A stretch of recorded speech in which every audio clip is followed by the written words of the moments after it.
Buddhist teachers often tell us that karma is one of the most powerful forces in our lives. They say that karma shapes our destiny, including who we end up marrying.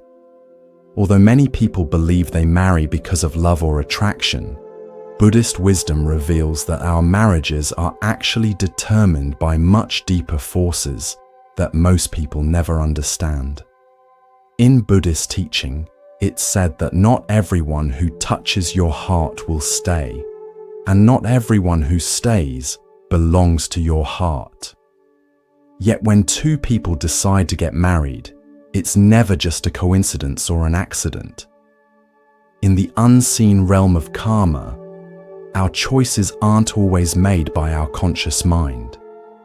Some decisions are shaped by seeds planted long before we were even born. As Buddha taught us, everything that has a beginning has a cause, and everything that arises depends on something else. This truth, known as dependent origination, also explains the mystery of why two souls come together in marriage. So friends, today I'll share with you the deeper wisdom behind marriage and karma, and how understanding these truths can transform your relationship and bring you lasting peace. When most people think about marriage, they imagine finding their perfect match, someone who makes them happy and completes them. But the Buddhist perspective shows us something far more profound. Marriage isn't just about finding happiness or companionship. It's about encountering the person who will help you grow spiritually, even if that growth comes through challenges and difficulties. According to Buddhist wisdom, love is not always the foundation of a marriage. Sometimes we marry because of karmic debt. Sometimes we marry to learn important lessons. Sometimes our partner serves as a mirror, showing us everything we refuse to see about ourselves. And only sometimes, marriage can be a path towards spiritual liberation. Once there was a couple who seemed very different from each other. They argued often and struggled to understand each other. People who knew them wondered why they stayed together when they seemed so mismatched. One day, the husband visited a wise Buddhist monk and asked, "Why am I married to someone who challenges me so much? We love each other, but our relationship feels like a constant struggle." The monk smiled kindly and replied, "Because karma doesn't bind you to comfort, it binds you to clarity. Marriage isn't about finding someone who completes you.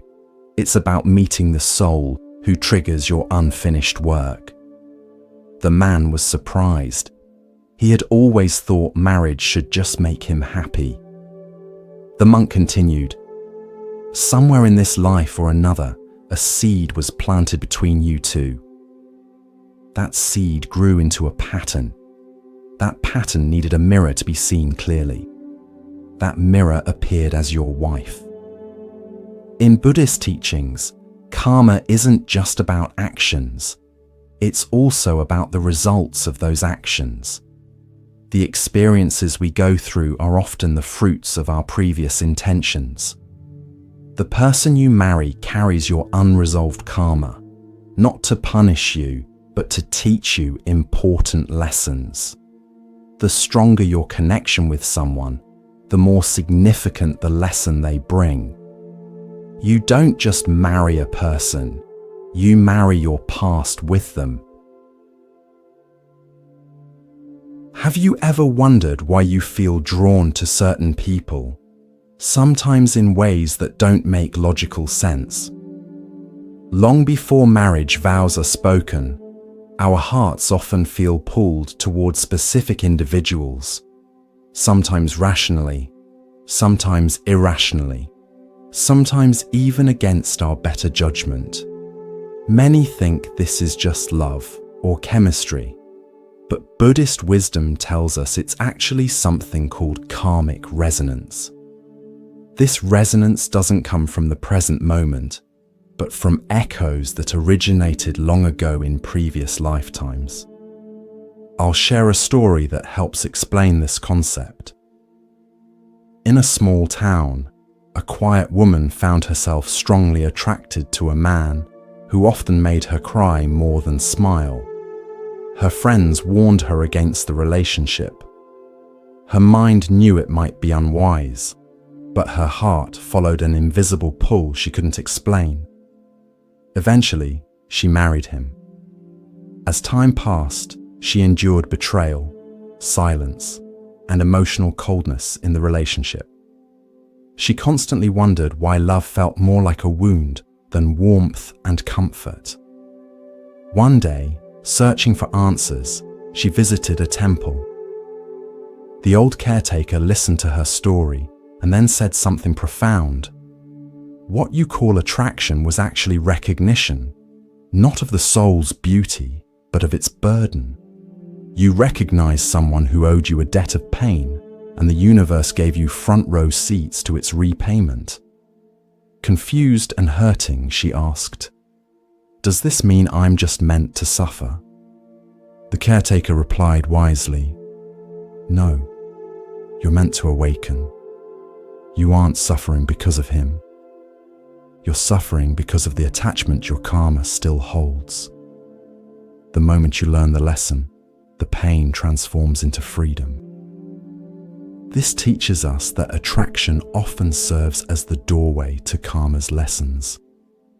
Not everyone who attracts you is meant to stay in your life permanently, and not everyone who stays is meant to bring you only joy.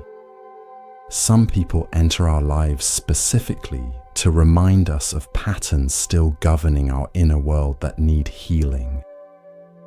Buddhist teachings emphasize that desire is the root of suffering. When marriage is born from unconscious desire rather than conscious awareness, it often amplifies karmic lessons until we finally become aware of what we need to learn. Another important aspect of karmic marriage is the echo of promises made and broken across lifetimes. Imagine two souls who once loved each other deeply, but one abandoned the other without explanation. In a different life, they might be brought together again, but this time, the one who abandoned becomes the one who gets abandoned. This isn't karma's punishment, it's restoration of balance. A woman once sat weeping in a meditation hall because her husband had left her for someone else.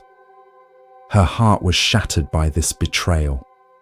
The teacher asked her gently, "Can you remember a time when you left someone who needed you the most?" After hesitating, she nodded. The teacher said, "Your soul remembered that. That's why your love ran so deep, because it wasn't just love. It was guilt-seeking redemption." Many marriages aren't new beginnings. They're continuations of previous connections.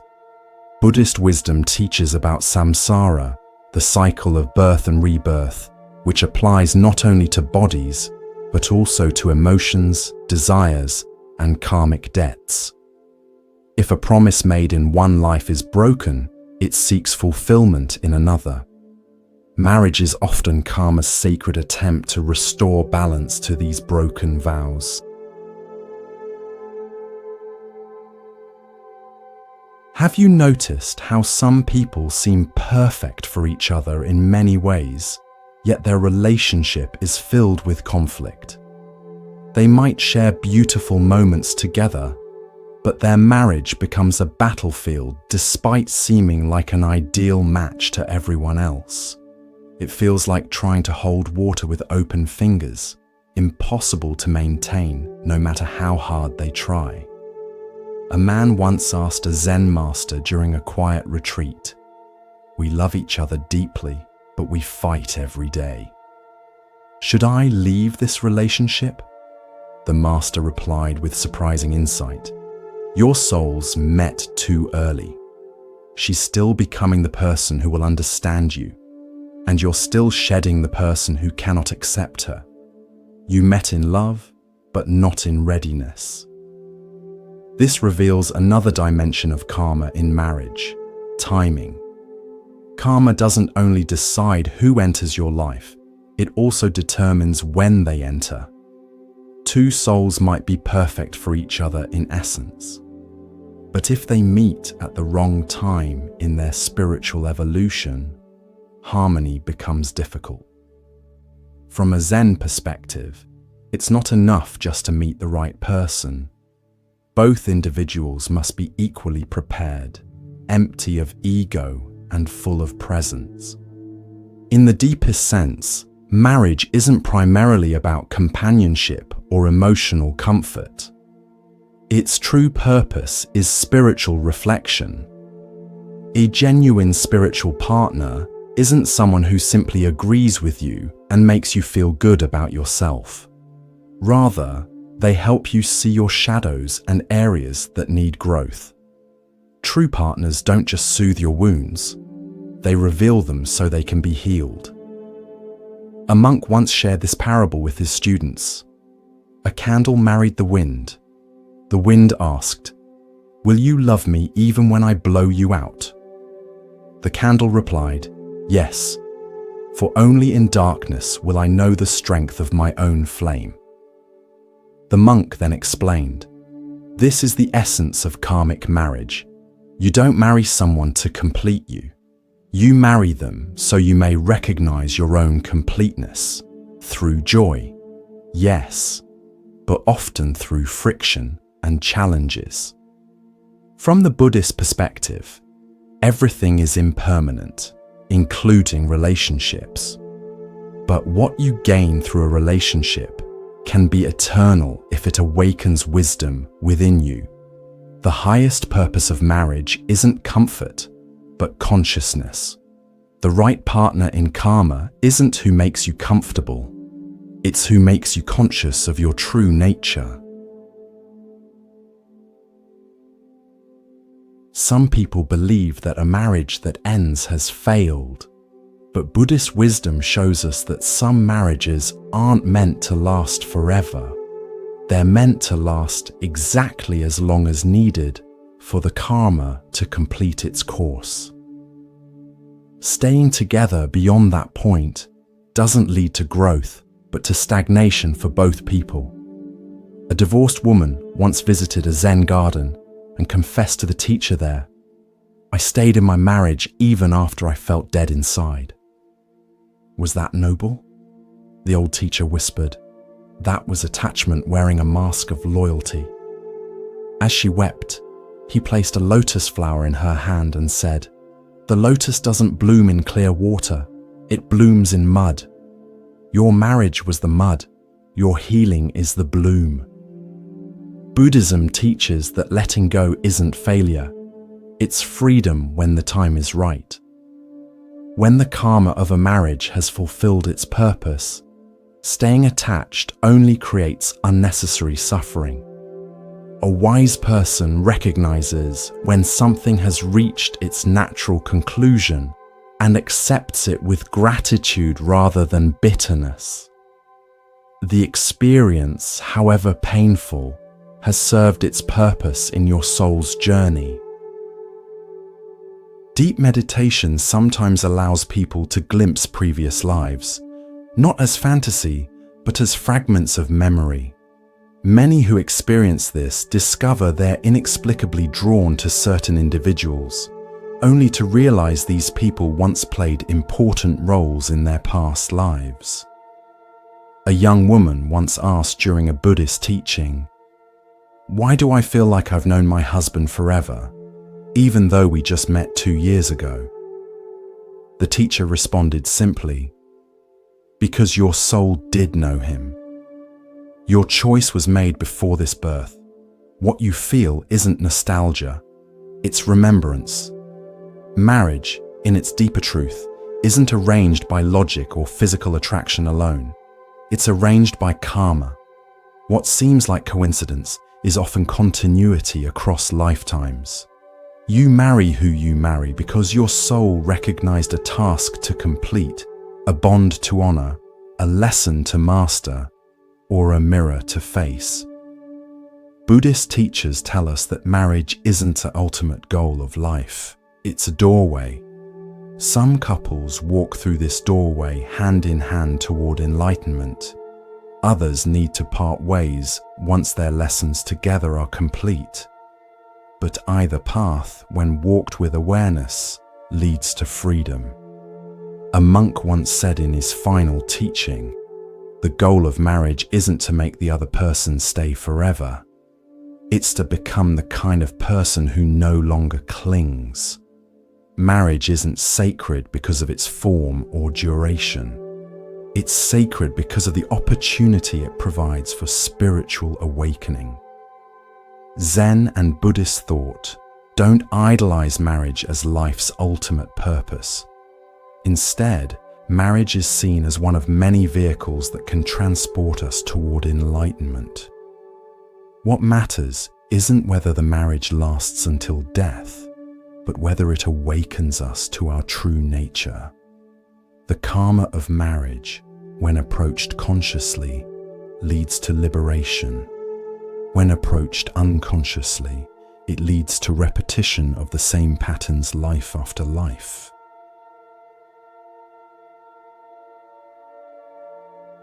Many people enter marriage expecting only happiness, affection, and shared dreams. When difficulties arise, they assume something has gone terribly wrong. But what if the challenges aren't mistakes? What if they're actually a necessary fire meant to burn away the illusions we carry about love? Two people can say "I love you," yet mean completely different things. One might mean, "You make me feel good about myself." The other might mean, "I choose to grow beside you even when growth is painful." A Zen master once explained this difference by saying, "Attachment says, 'I love you because I need you.' Awakening says, 'I need you because I love you enough to grow through you.'" Attachment always seeks pleasure and avoids discomfort. It clings to the version of our partner that brings ease and rejects the version that reflects our shadows. True love, in contrast, embraces all aspects, joy and pain, light and dark, knowing that through this complete acceptance, the soul expands. In karmic marriages, attachment often disguises itself as love until suffering reveals the truth. When you understand this, relationships transform from sources of disappointment to opportunities for profound growth. When you marry someone, you're not just marrying their words, their smile, or their promises. You're marrying their wounds, all the pain they carry from childhood, past relationships, and previous lifetimes. These wounds don't stay buried forever. They eventually surface in the relationship, often in confusing ways. A man once told a Buddhist teacher, "She said she loved me, but she always pushed me away whenever I got close." The teacher replied compassionately, "Then you must understand. She did love you, but her wound feared love. You didn't marry her alone. You married the pain that lived within her silence." In Buddhist psychology, unhealed pain transforms into karmic patterns that repeat until we become conscious of them. Many marriages struggle not because of a lack of love, but because of unresolved inner wounds that neither partner understands. The teaching here is simple but profound. When marrying someone, remember you're not just uniting with their surface personality. You're walking into the same house as their deepest pain. Unless both partners are ready to face these wounds together with compassion, the relationship becomes increasingly difficult. One of the most powerful aspects of marriage is that it doesn't bring a stranger into your life. it brings a mirror. Everything unhealed within you, every insecurity, every unresolved belief about your worth will be reflected through your partner. You might think they're criticizing or hurting you, but in truth, they're often just exposing what already exists within you. A woman once complained to a monk, "My husband always criticizes me. He never thinks I'm good enough." The monk asked her gently, "Did you already believe you weren't enough before he said a word?" When she nodded yes, he whispered, "Then he isn't the cause of your pain. He's the mirror reflecting it." Zen teaching tells us, when the mind is still, the world reflects clearly. But when the mind carries self-doubt, even love will feel like judgment. In karmic relationships, our partner often serves as a reflection of our own inner state. The more healing we do, the more peaceful the reflection becomes. The less aware we are, the more distorted everything appears. You can't fix a mirror by shouting at it when you don't like what you see. Instead, you must purify your own mind and heart. This is the path to transforming your marriage from a source of pain to a source of wisdom. Not all karmic marriages come from wounds or difficult lessons. Sometimes they form because of deep gratitude. Perhaps the person you marry once showed you extraordinary kindness in another life. Maybe they gave you shelter, saved your life, or offered help when no one else would. You might return now, not primarily out of romantic love, but because your soul remembers and wishes to repay this kindness. A Buddhist teacher once shared this insight.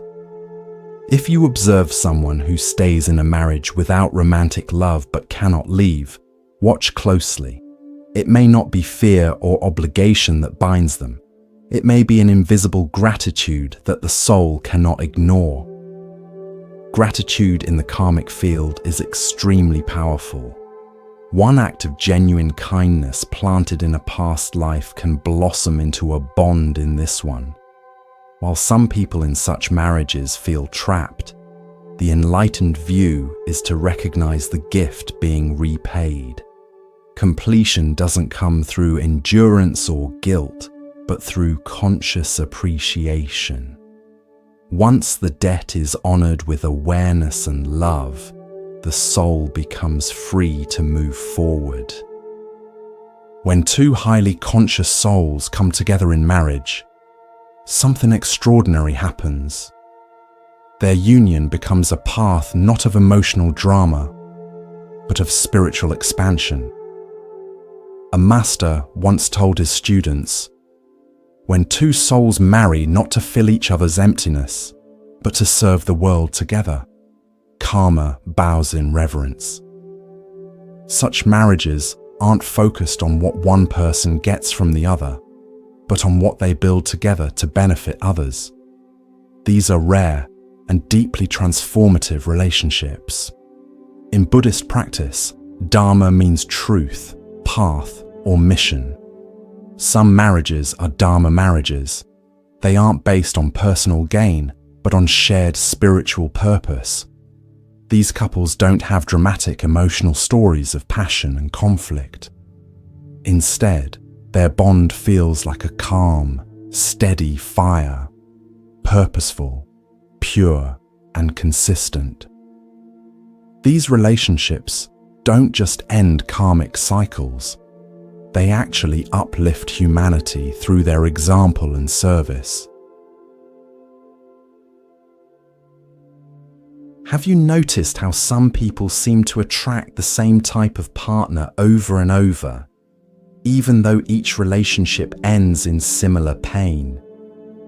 When we don't learn the lessons karma is trying to teach us, the same patterns repeat with new faces.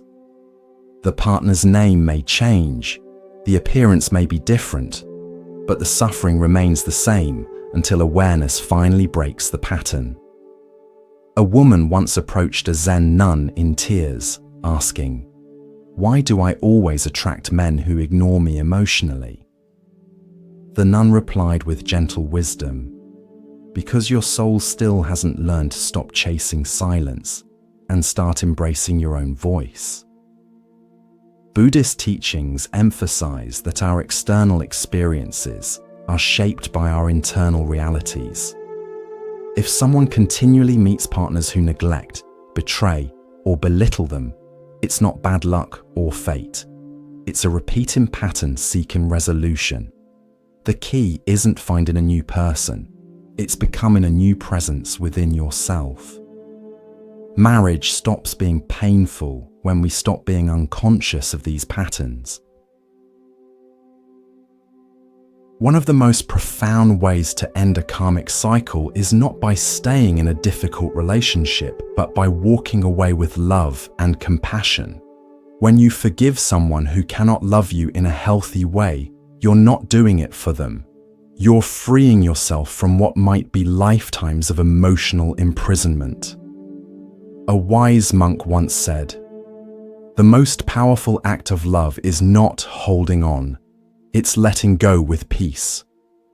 This kind of ending transforms karma completely.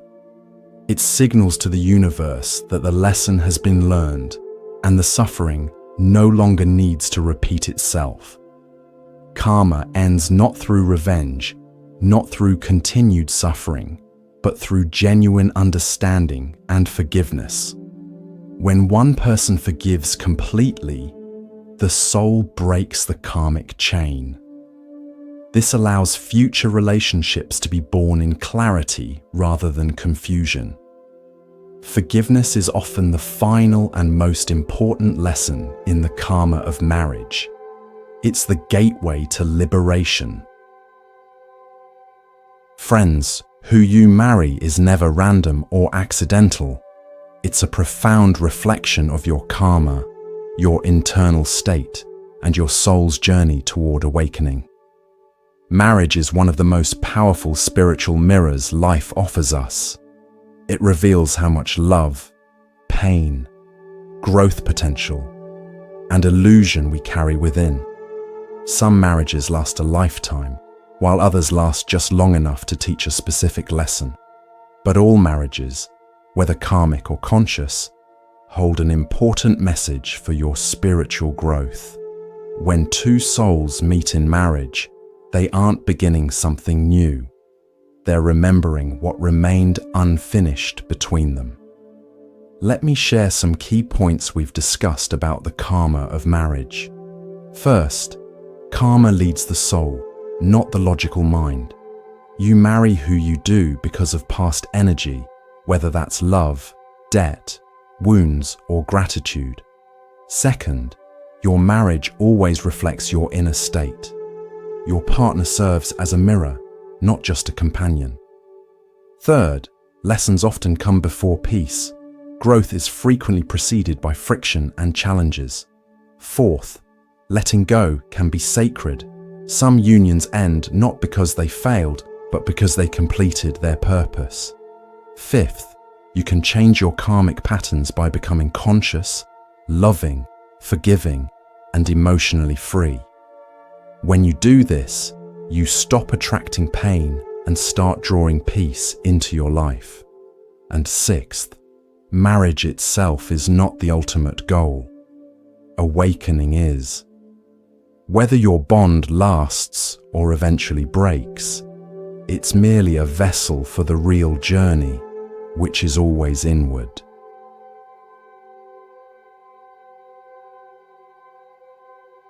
Now, let's delve deeper into how karma manifests in the early stages of relationships. Have you ever experienced meeting someone and feeling an instant, powerful connection that seems to transcend rational explanation? Perhaps you felt you'd known them forever, even though you just met. In Buddhist understanding, this isn't coincidence or just chemical attraction. It's karmic recognition. A young man once told his meditation teacher about meeting a woman and feeling an overwhelming sense of familiarity. I felt like I'd known her my entire life. We finished each other's sentences on our first date. Is this just my imagination? The teacher smiled and explained, when two souls have danced together before, they remember the steps. What feels like discovery is actually remembering. This immediate recognition can be either positive or challenging. Sometimes we meet someone and feel instant comfort and trust.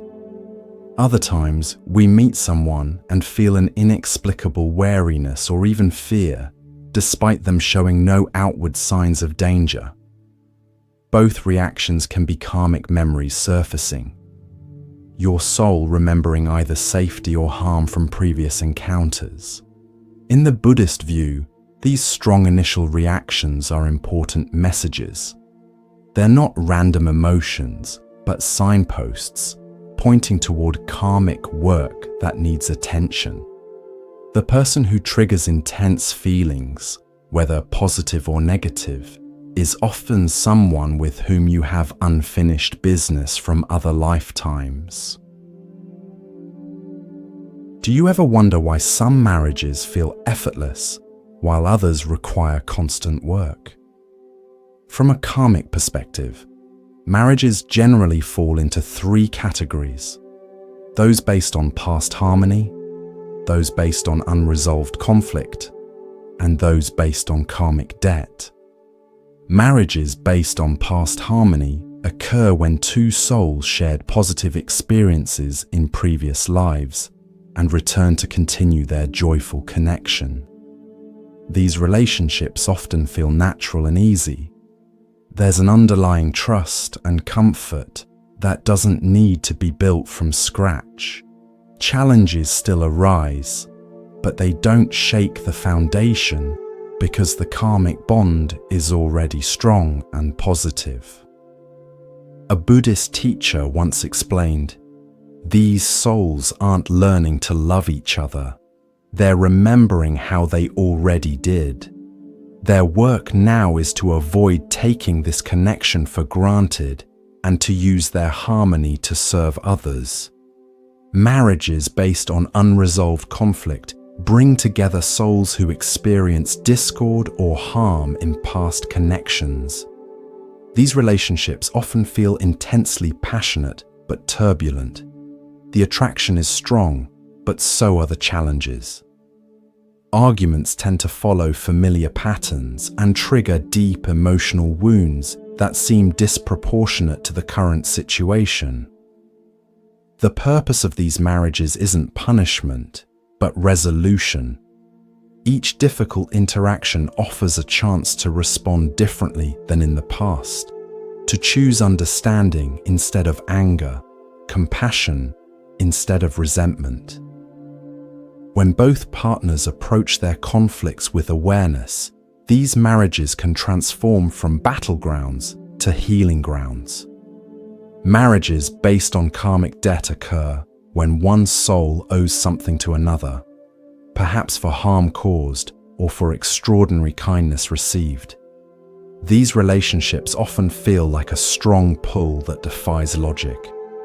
One person may feel inexplicably compelled to help, support, or sacrifice for the other, even when the relationship doesn't bring them obvious benefits. Throughout human history, across different cultures and traditions, marriage has been seen as more than just a social arrangement. In many Buddhist and Hindu traditions, it's understood as a sacred continuation of soul connections. Ancient texts often describe how souls travel together through many lives, playing different roles for each other, but continuing their shared journey of growth. A Buddhist story tells of a king who, riding through his kingdom, felt drawn to stop at a humble home, where a young woman was drawing water from a well. Though they had never met in this life, both felt an immediate recognition. Later, through meditation, the king discovered they had been together in 7 previous lives. sometimes as family, sometimes as friends, once even as enemies. Each connection had taught them something vital about love, forgiveness, and compassion. This perspective helps us understand why some relationships feel so meaningful and consequential, even when they're challenging. It's not that we're imagining the depth, it's that we're sensing the accumulated history of many lifetimes together. When we view marriage through this lens, we develop greater patience and compassion. The irritating habits of our partner aren't just random annoyances. They're part of a larger story unfolding between your souls. This doesn't mean accepting harmful behavior, but it does invite us to look deeper at what's really happening beneath the surface of daily interactions. Zen Buddhism offers a particularly insightful perspective on marriage through its emphasis on present moment awareness.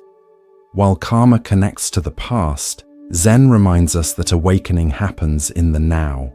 This creates a beautiful balance in approaching marriage, honoring the karmic patterns while not becoming trapped by them. A Zen master once advised a troubled couple, "Your past together matters, but your presence with each other matters more." When you're fully present with your partner, really seeing them as they are now, not as who they were or who you want them to be, karma begins to dissolve. This teaching reminds us that while karma might bring us together with certain people, we always have the freedom to respond consciously in the present moment. Each time we choose awareness over automatic reactions, we loosen karma's grip and create new possibilities. Practicing this presence isn't easy, especially when triggered by a partner's words or actions. But it's transformative. When both partners commit to meeting each other with fresh eyes each day, without the burden of past hurts or future anxieties, the relationship becomes a powerful vehicle for spiritual growth. A simple practice from Zen tradition can help with this. When your partner speaks, try to listen as if hearing them for the first time. When conflict arises, pause and take 3 conscious breaths before responding.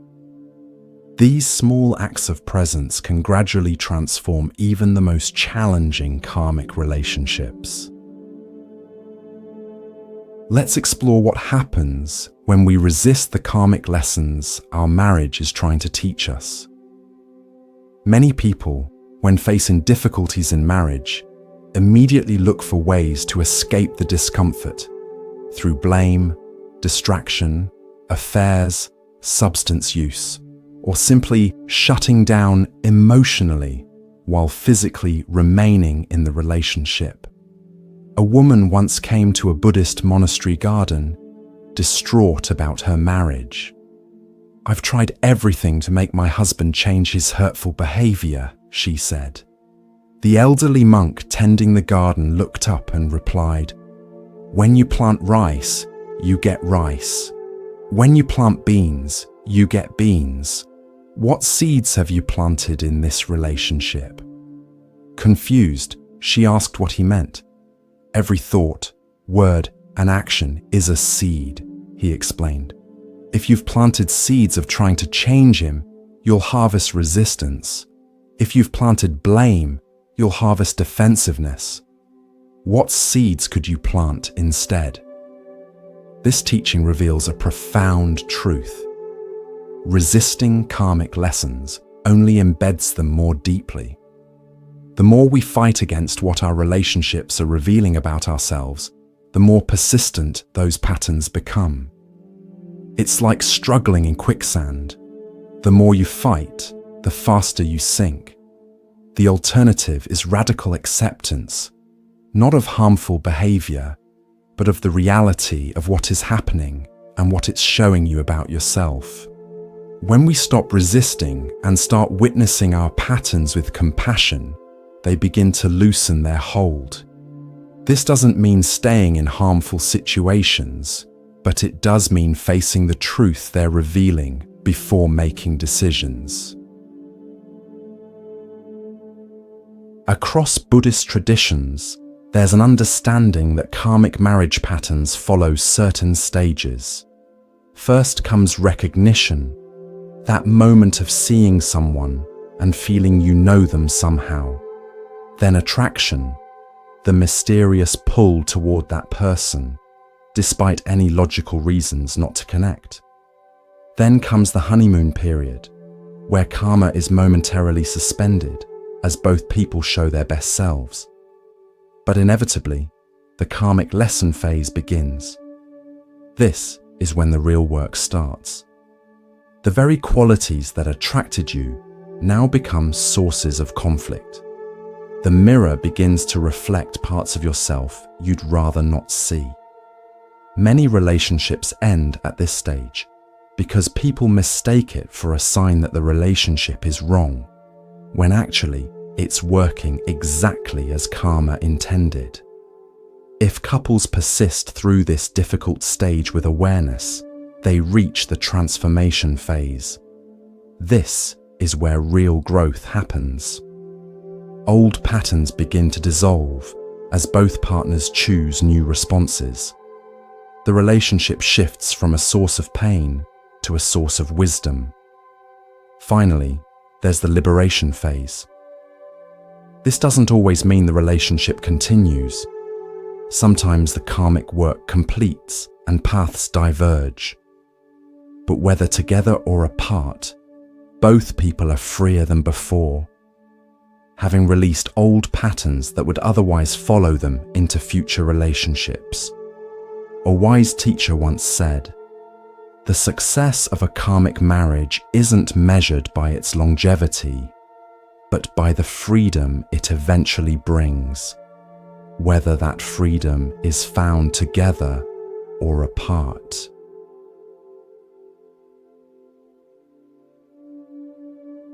In our modern world, we often believe we choose our partners based on personal preferences, shared interests, or physical attraction. But Buddhist wisdom suggests something far more profound is at work.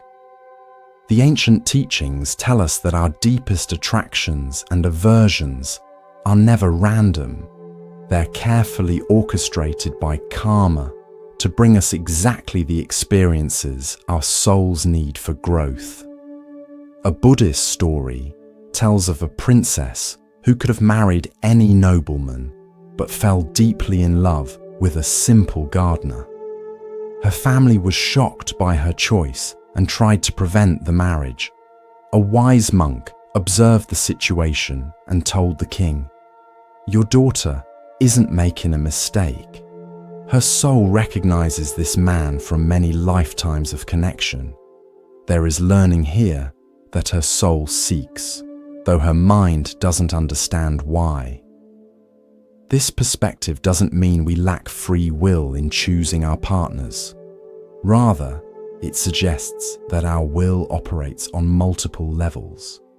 Our conscious mind makes choices based on what we know and want in the moment, while our deeper consciousness is drawn toward what will ultimately help us evolve spiritually, even if that path includes challenges.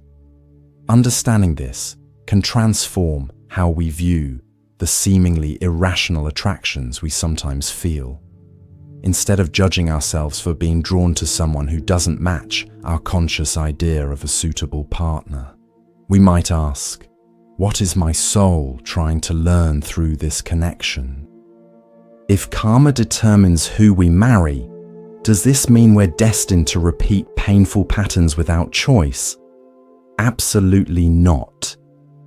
Buddhist teachings emphasize that while karma creates tendencies and attractions, awareness creates freedom. We always have the power to respond consciously to what karma presents. A monk once used this metaphor. Karma is like the wind that blows your boat in a certain direction. You didn't create the wind, but you can adjust your sails.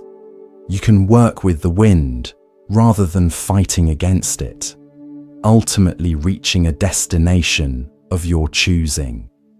This means that even in the most challenging marriage, you have tremendous power.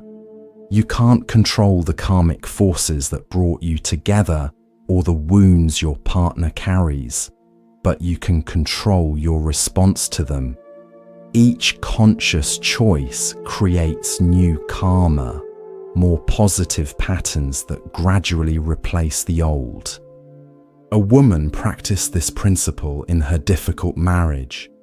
Instead of reacting with familiar anger when her husband withdrew emotionally, she began responding with calm compassion, asking what he was feeling. At first, nothing changed.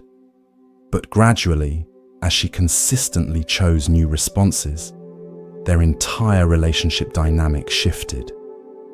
Years later, she told her spiritual teacher, "I thought I needed a different husband, but I actually needed to become a different wife. When I changed, everything changed." This illustrates a fundamental truth. While karma might determine who you marry, it doesn't determine what that marriage becomes. That power remains in your hands through the countless choices you make each day. Sometimes people misunderstand karmic marriage as meaning we're stuck with someone difficult because we deserve it or because it's our fate. This isn't accurate. Buddhist teachings view karma not as punishment, but as education, not as fate, but as opportunity. A spiritual teacher once said, "Karma isn't a prison sentence, it's an invitation to learn. You're never trapped by karma, you're guided by it toward greater awareness. Once the lesson is learned, there's no need for the teaching to continue in the same form."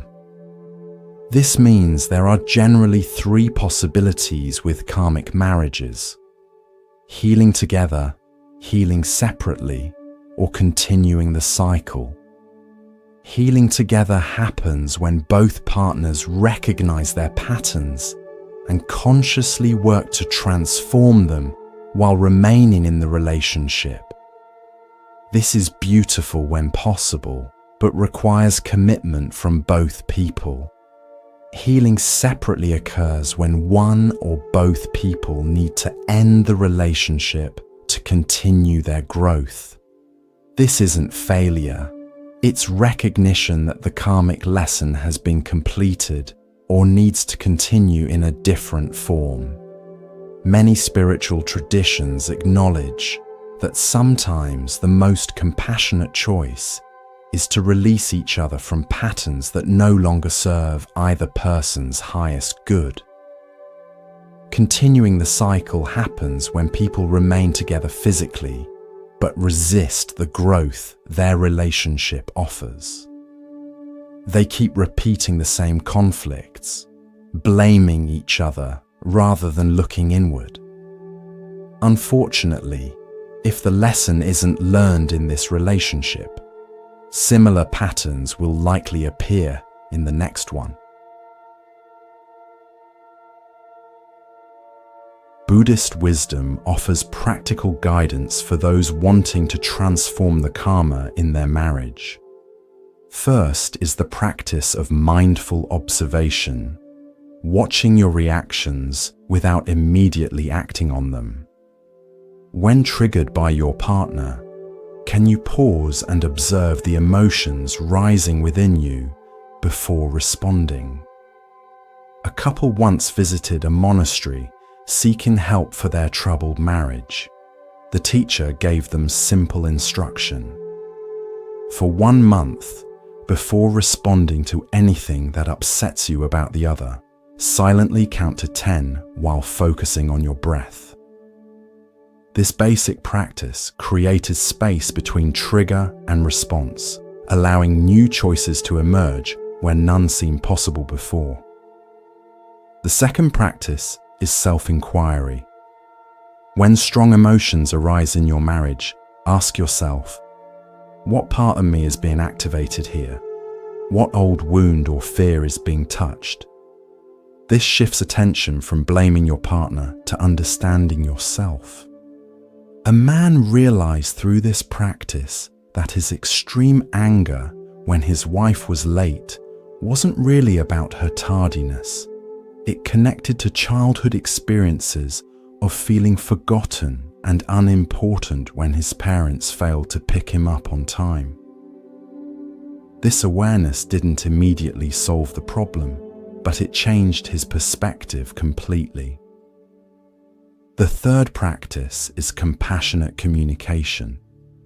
This means speaking your truth with honesty while remaining open to your partner's experience as equally valid. It means expressing feelings without accusation and listening without defensiveness. These practices don't guarantee a specific outcome for your marriage. Some relationships transform beautifully through this work. Others complete their karmic purpose and come to a natural end.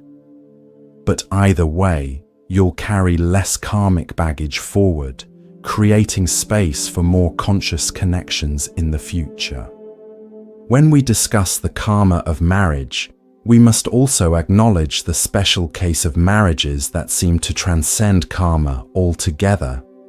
These rare unions appear free from the usual patterns of attachment, expectation, and power struggles. In Buddhist tradition, they're sometimes called dharma marriages, relationships aligned with truth and spiritual purpose. A story tells of two meditation practitioners who met at a retreat. Neither was seeking a relationship, yet a profound recognition occurred between them. They eventually married, but their connection was strikingly different from ordinary marriages. They maintained their individual spiritual practices while supporting each other's growth. Their communication was remarkably honest, yet kind. Most notably, they seemed free from the possessiveness and fear that plague many relationships. A teacher observing them explained to his students, "What you're witnessing is rare, a relationship largely free from karmic entanglement." These two have done significant inner work in previous lives and now come together not to resolve old patterns, but to serve a greater purpose. Such relationships aren't perfect. Human experience always includes challenges, but they operate from a foundation of awareness rather than unconscious patterns. These couples don't look to each other to fill inner emptiness or heal old wounds. Instead, they join together as whole individuals to create something greater than themselves, a partnership that serves not just their own happiness, but the well-being of others. Most of us begin with more karmic entanglement in our relationships. That's normal and part of the human journey. But understanding that these freedom-based relationships exist gives us a vision of what's possible as we do our own inner work. Let's now examine how cultural and family influences interact with the karma of marriage.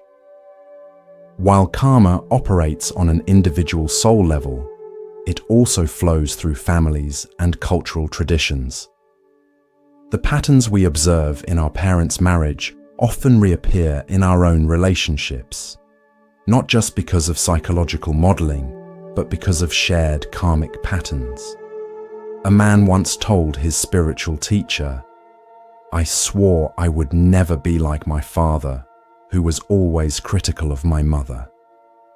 Yet I find myself speaking to my wife in exactly the same tone he used. It horrifies me when I hear his words coming out of my mouth." The teacher nodded and said, "Family karma is powerful. The patterns repeat until someone becomes conscious enough to break the cycle. Family karma functions as a subset of our individual karma. The family we're born into isn't random. It's aligned with the karmic lessons our soul needs to learn. The relationship patterns we observe growing up become deeply ingrained, operating beneath our conscious awareness until we shine the light of mindfulness on them. Similarly, cultural expectations around marriage carry their own karmic momentum. In some cultures, marriages are still arranged by families rather than chosen by individuals. From a karmic perspective, this doesn't necessarily interfere with soul connections. Karma can work through any system to bring together the souls who need to meet. A Buddhist teacher once observed, "Whether a marriage is arranged by families or chosen for love, the souls involved have agreed at some level to the connection. The outer form of how relationships begin varies across cultures, but the inner karmic work remains the same." Buddhist teachings recognize that the karma of marriage affects not just the couple, but everyone connected to them, especially children. Children aren't randomly born into families. They're karmically drawn to parents who will provide the experiences their souls need. A Buddhist story tells of a monk with the ability to see past connections. When a couple brought their troubled child to him for guidance, he sat in meditation and then gently told them, "This soul has been your teacher in 3 previous lives. Now they have come as your child to teach you again, this time about patience, unconditional love, and releasing expectations." This perspective transforms how we view the family challenges that inevitably arise through marriage. The difficulties aren't punishment or bad luck. They're opportunities for everyone involved to resolve karmic patterns and grow spiritually. Even divorce, when it occurs, becomes part of this larger karmic picture. Children who experience their parents' separation aren't victims of random misfortune, but souls experiencing precisely what they need for their own evolution, challenging though it may be. This doesn't justify harmful behavior during divorce, but it helps us understand that even painful experiences serve a purpose in the larger karmic journey of each soul involved. An important question arises: if marriages are karmically determined, how do we reconcile this with the Buddhist teaching that all phenomena are ultimately empty of inherent existence? This touches on deep philosophical territory. Buddhist emptiness teachings, shunyata, tell us that while karma creates patterns and connections, these patterns don't have solid, unchangeable existence. They're more like rivers than stone monuments, flowing, changing, and responsive to new conditions. The karmic connections between 2 people are real, but not fixed or predetermined in an absolute sense. A Zen master explained it this way: the karma that brings 2 people together is like 2 streams merging to form a river. The meeting is neither random nor absolutely fated. It arises from causes and conditions, yet how the relationship flows after that depends on countless choices made with each new moment. This means we're neither helpless victims of predetermined relationships nor completely free from karmic influences. We operate in the middle path between these extremes, influenced by karma, yet capable of tremendous freedom through awareness. The emptiness teaching also reminds us not to cling too tightly to explanations about why we're with a particular person. All concepts, even beautiful ones about soul connections across lifetimes, are ultimately just concepts, useful pointers, but not absolute truths. The deepest wisdom comes in directly experiencing each moment of our relationships with open awareness, beyond all theories and stories.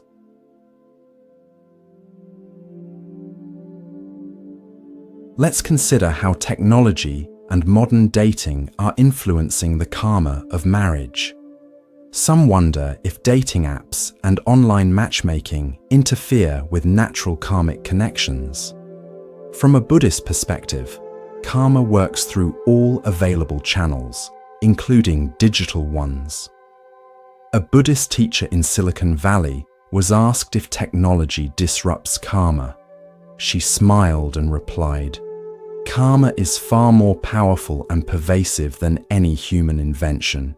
If two souls are meant to meet for karmic purposes, that meeting will happen, whether through a chance encounter on the street or an algorithm on a dating app."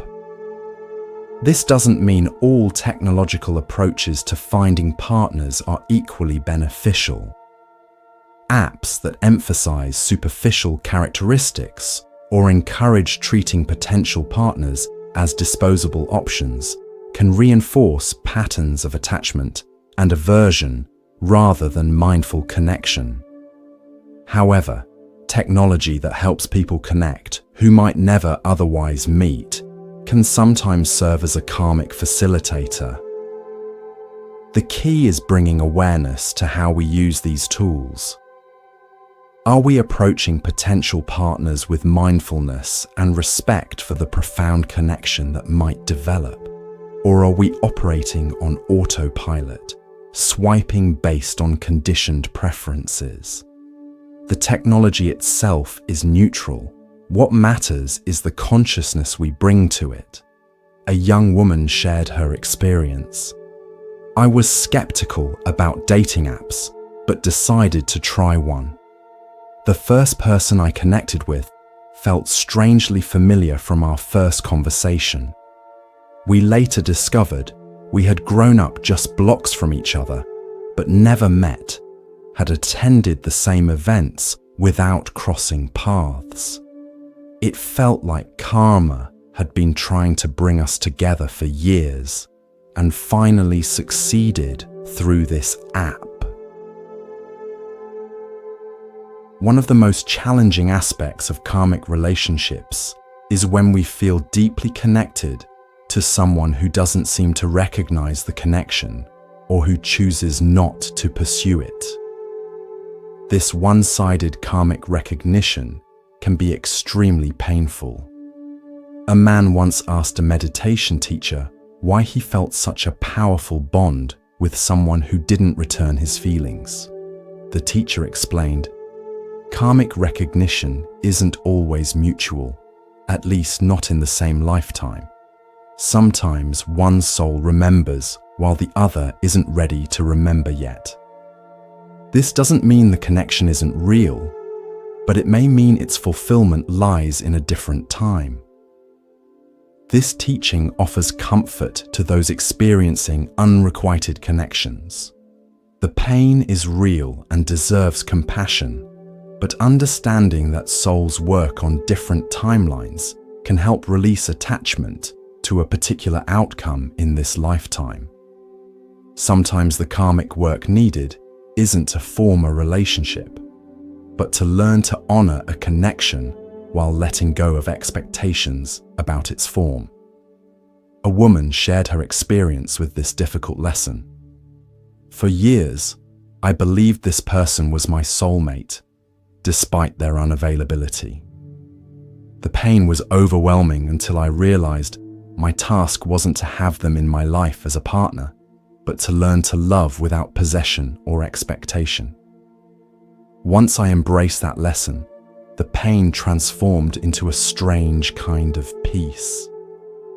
From the Buddhist perspective, even connections that don't manifest as ongoing relationships serve a purpose in our soul's journey. No true recognition is ever wasted. It always teaches us something essential about love, attachment, and the nature of reality.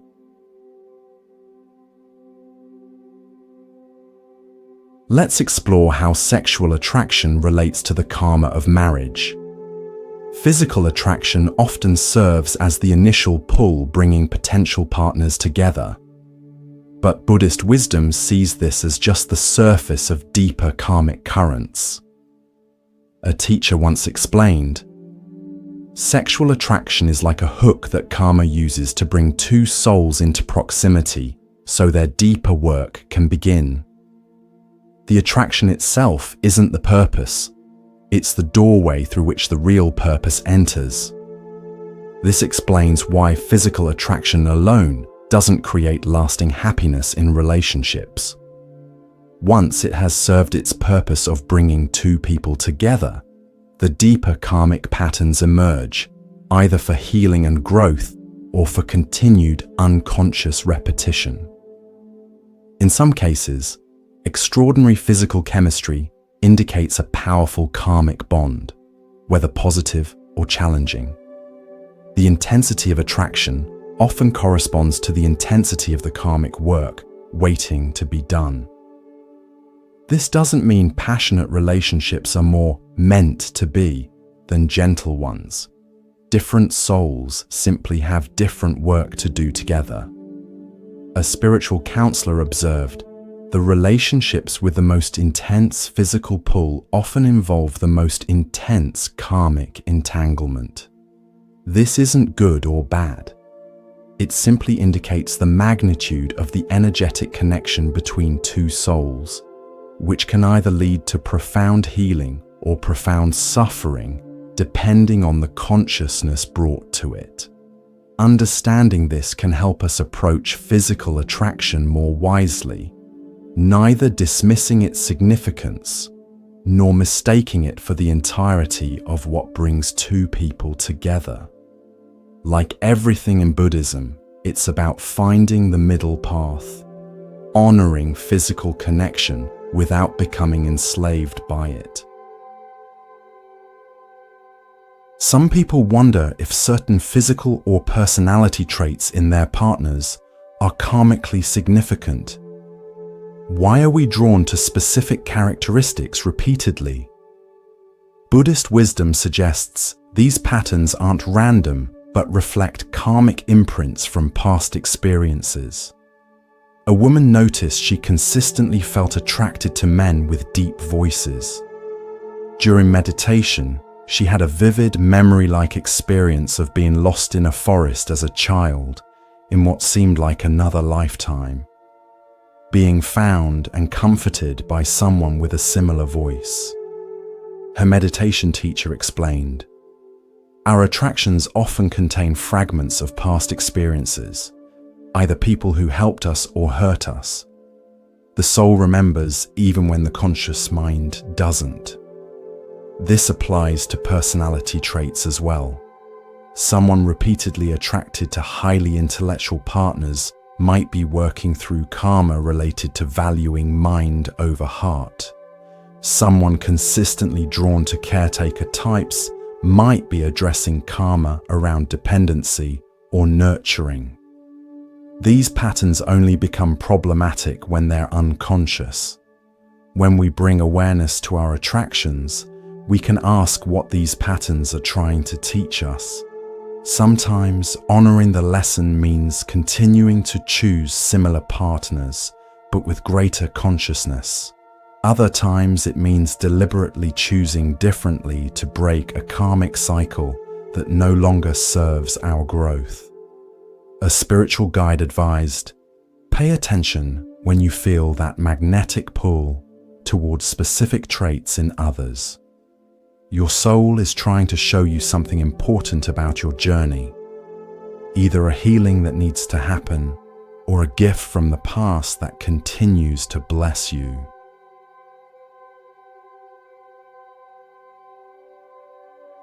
Traditional Buddhist teachings often use the concept of soul contracts, the idea that before birth, souls agree to certain relationships and lessons they'll experience together. While not explicitly named this way in early texts, this concept aligns with Buddhist understandings of how karma operates across lifetimes. A teacher explained it this way: before taking birth, consciousness doesn't forget its previous journeys. In that state of greater awareness, souls recognize what remains unfinished and what connections need to be revisited. There's a level of agreement, not like a business contract, but more like a natural recognition of what comes next in the journey. This perspective can bring comfort when relationships are challenging. If on some level we chose these connections for our growth, even the difficulties have meaning and purpose. This doesn't mean we should passively accept harmful situations, but it does help us approach relationship challenges with less victimhood and more curiosity about what we're meant to learn. A woman who survived an abusive marriage and eventually found healing shared. For years I asked, why did this happen to me? Eventually, through meditation and therapy, the question transformed to, what was this meant to teach me? That shift from why me to what's the lesson completely changed my relationship with the experience. I still acknowledge the harm was wrong, but I also recognize the profound growth that eventually came from it. This soul contract perspective doesn't make anyone responsible for abuse or mistreatment. Responsibility always lies with the person choosing harmful actions.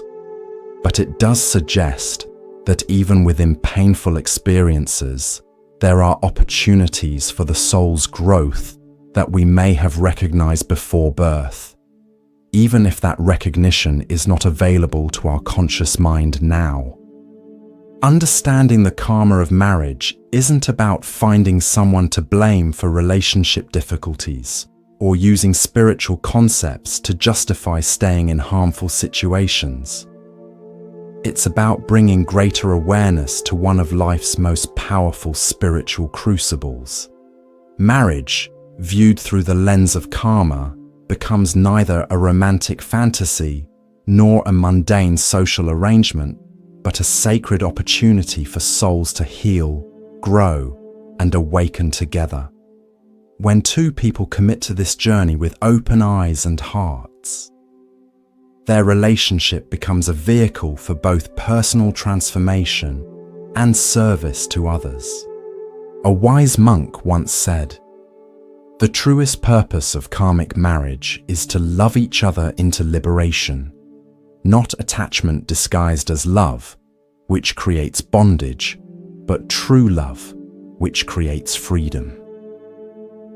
When we approach our most intimate relationships with this understanding, everything transforms, not just our marriages, but our entire experience of being human.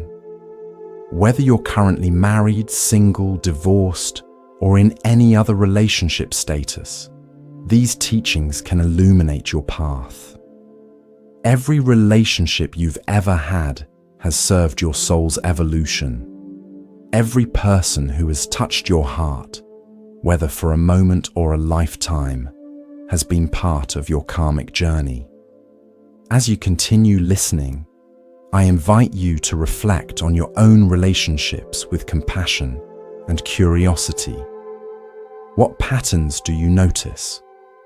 What lessons seem to be repeating? What might your soul be trying to learn through your connections with others?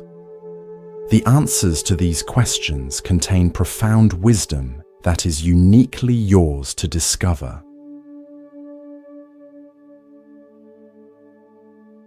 In the next part of our exploration, we'll discuss practical ways to work with relationship karma, how to recognize karmic patterns as they arise, how to break cycles that no longer serve your growth, and how to create more conscious connections moving forward. We'll also explore the special challenges of karmic relationships in our modern world and how ancient Buddhist wisdom can help navigate them with grace. But before we move on, take a moment to appreciate the profound journey your soul has been on through all your relationships.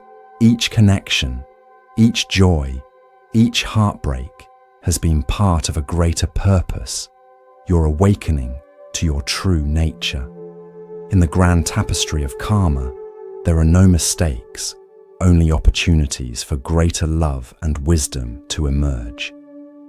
Remember that while karma may influence who you marry, consciousness determines what that marriage becomes. With each mindful choice, each moment of presence, each act of genuine love, you create new karma, brighter threads in the tapestry of your life and the lives you touch.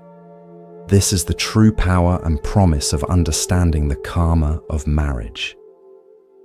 Now let's continue our journey into the deeper wisdom of why you marry who you marry and how this understanding can transform every relationship in your life.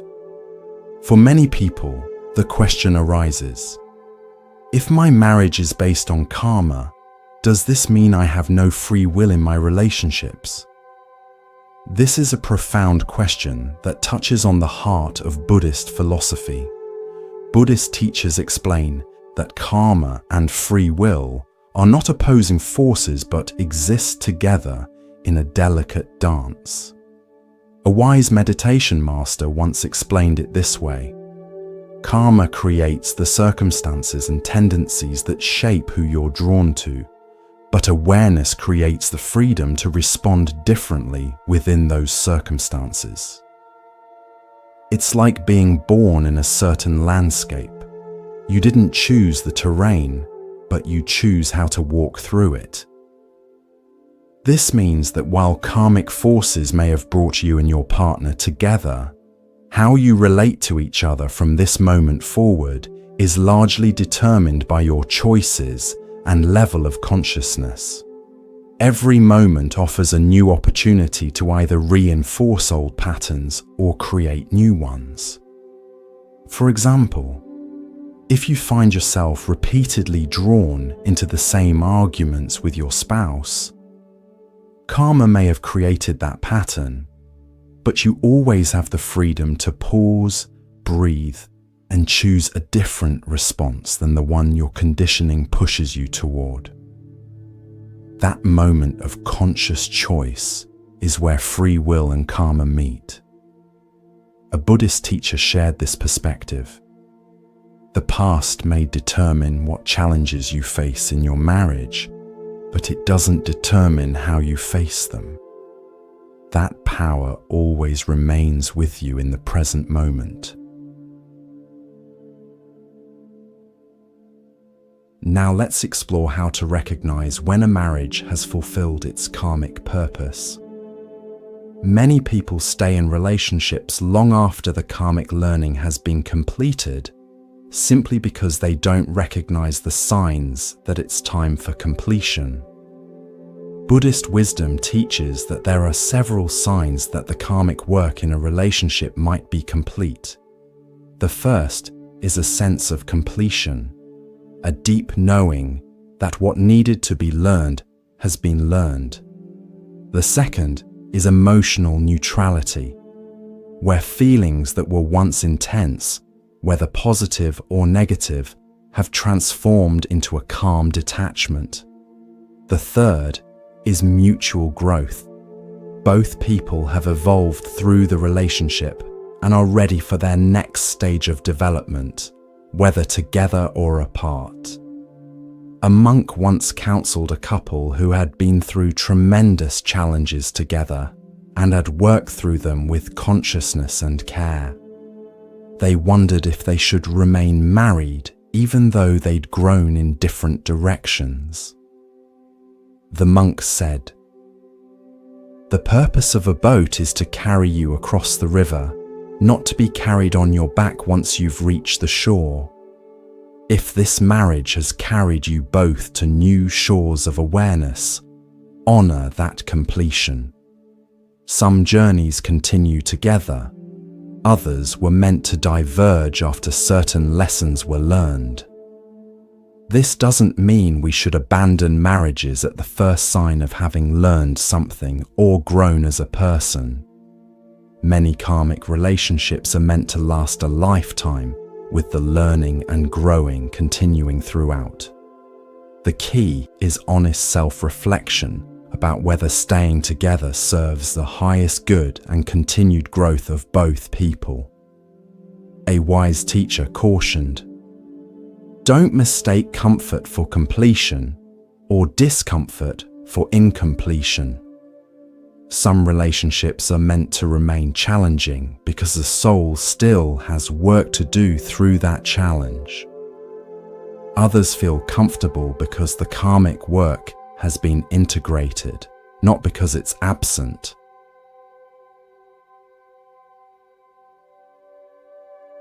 Let's address a common misunderstanding about karmic marriage: the belief that suffering in a relationship is always meant to be, or should be endured because it's karmic.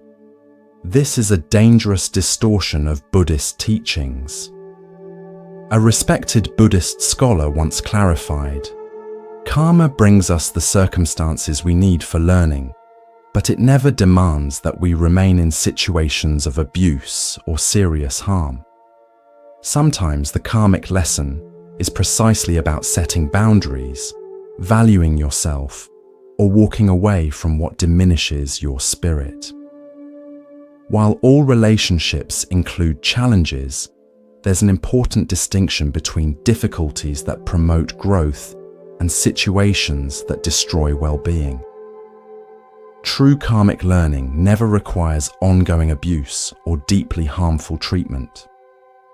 Sometimes the most important karmic lesson is learning to love yourself enough to leave.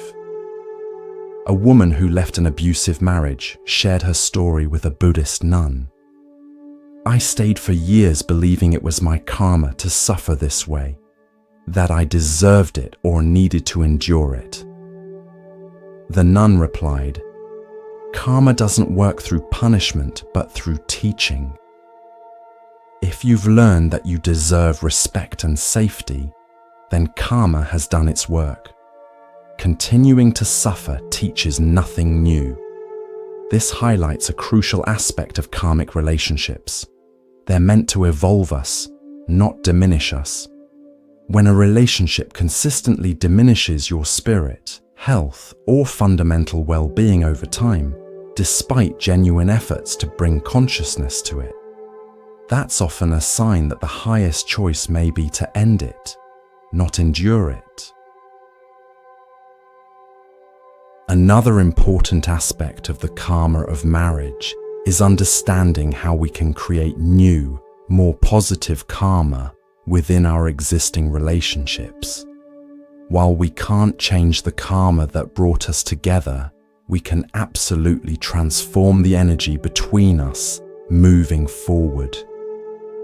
Every kind word, every moment of genuine presence, every act of forgiveness creates new positive karma that gradually replaces old negative patterns. This is how relationships that begin with difficult karmic patterns can transform into sources of joy and spiritual nourishment. A couple who had struggled for years with conflict shared their experience with a Buddhist teacher. "For the first 5 years of our marriage, we fought constantly about the same issues. Then we began studying mindfulness together. We learned to pause before reacting, to listen deeply to each other, and to speak with kindness even when upset. Gradually, the old patterns lost their power. Now, 10 years later, our relationship feels completely different, like we've created something new together." The teacher explained that this is exactly how karma transforms, not by ignoring the past or pretending difficult patterns don't exist, but by consistently creating new causes for future happiness through present awareness. Each mindful choice weakens old karmic grooves and creates new ones, eventually changing the entire landscape of the relationship. This process requires patience and persistence. Karmic patterns developed over many lifetimes don't disappear overnight, but with consistent awareness and compassionate action, even the most challenging relationship, karma can gradually transform. When discussing marriage karma, we must also acknowledge that sometimes the greatest act of love is letting go. There's a beautiful Buddhist teaching about letting go with love that applies to relationships that have completed their karmic purpose. A meditation master shared this wisdom. Holding on to a relationship whose time has naturally concluded doesn't serve either person's highest good. Just as a flower isn't meant to remain in bloom forever, some relationships aren't meant to last a lifetime. Their purpose may be complete even when love remains. This perspective helps us understand that ending a relationship isn't always about failure or giving up. Sometimes it's the most conscious choice, a recognition that both souls have given each other what was needed and are now called to different paths. The key is how we choose to end relationships. Doing so with blame, bitterness, or unnecessary hurt creates negative karma that will likely bring similar patterns into future relationships.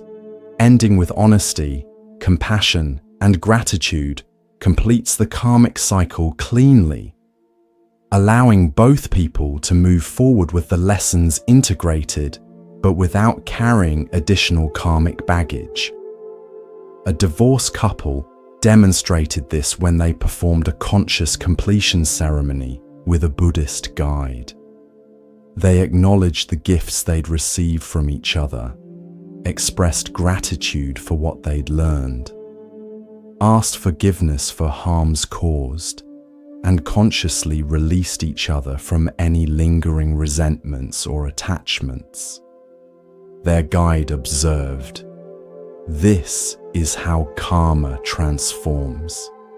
You're not just ending a marriage, you're completing a karmic cycle with awareness and love, freeing both your souls to move forward unburdened."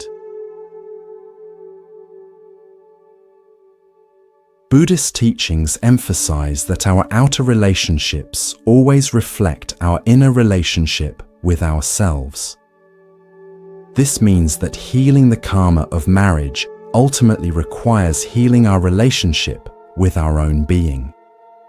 A meditation teacher explained it this way: "The patterns you experience with others are often mirroring your internal patterns. How you treat yourself becomes how you allow others to treat you. How you speak to yourself becomes how you speak to others. The roots of relationship karma are within." This inner work becomes especially important when we find ourselves repeating the same relationship patterns with different partners. The common denominator is always ourselves, not because we're to blame, but because our own consciousness is the only thing we truly have the power to transform. A man shared his frustration about repeatedly attracting partners who were emotionally unavailable. Through meditation and self-inquiry, he discovered that he himself had a pattern of emotional unavailability, not expressing his true feelings, keeping parts of himself hidden, maintaining emotional distance as protection. As he began healing this pattern within himself, the type of partners he attracted shifted dramatically. This doesn't mean we're responsible for others' harmful behavior toward us. It means that healing our own wounds and patterns creates the conditions for healthier relationships to form. As we develop a loving, respectful relationship with ourselves, we naturally draw in people who mirror that same quality of relationship, and we naturally move away from those who don't. The karma of marriage extends beyond our intimate relationships to include all significant connections in our lives. The same principles that govern why we marry certain people also influence why certain friends, family members, colleagues, and even challenging individuals enter our lives. A Buddhist teacher explained, "Every significant relationship carries karmic significance. Each person who stirs strong emotions in you, whether love, irritation, admiration, or fear, is likely someone your soul has known before. They've returned to continue teaching you something important." This wider perspective helps us approach all our relationships with greater consciousness. The difficult boss, the challenging parent, the friend who betrayed your trust, all are playing roles in your soul's evolution, just as you're playing roles in theirs. A businessman shared how this understanding transformed his approach to a difficult colleague. Instead of just seeing him as an irritation to be avoided, I began wondering what he might be here to teach me. I noticed he triggered my insecurities about competence, which connected to childhood patterns with my father. Once I recognized that, I could respond to him from a place of awareness rather than reactivity. Our relationship improved, but more importantly, I healed something in myself. This approach doesn't ask us to accept mistreatment or become passive in the face of genuine harm.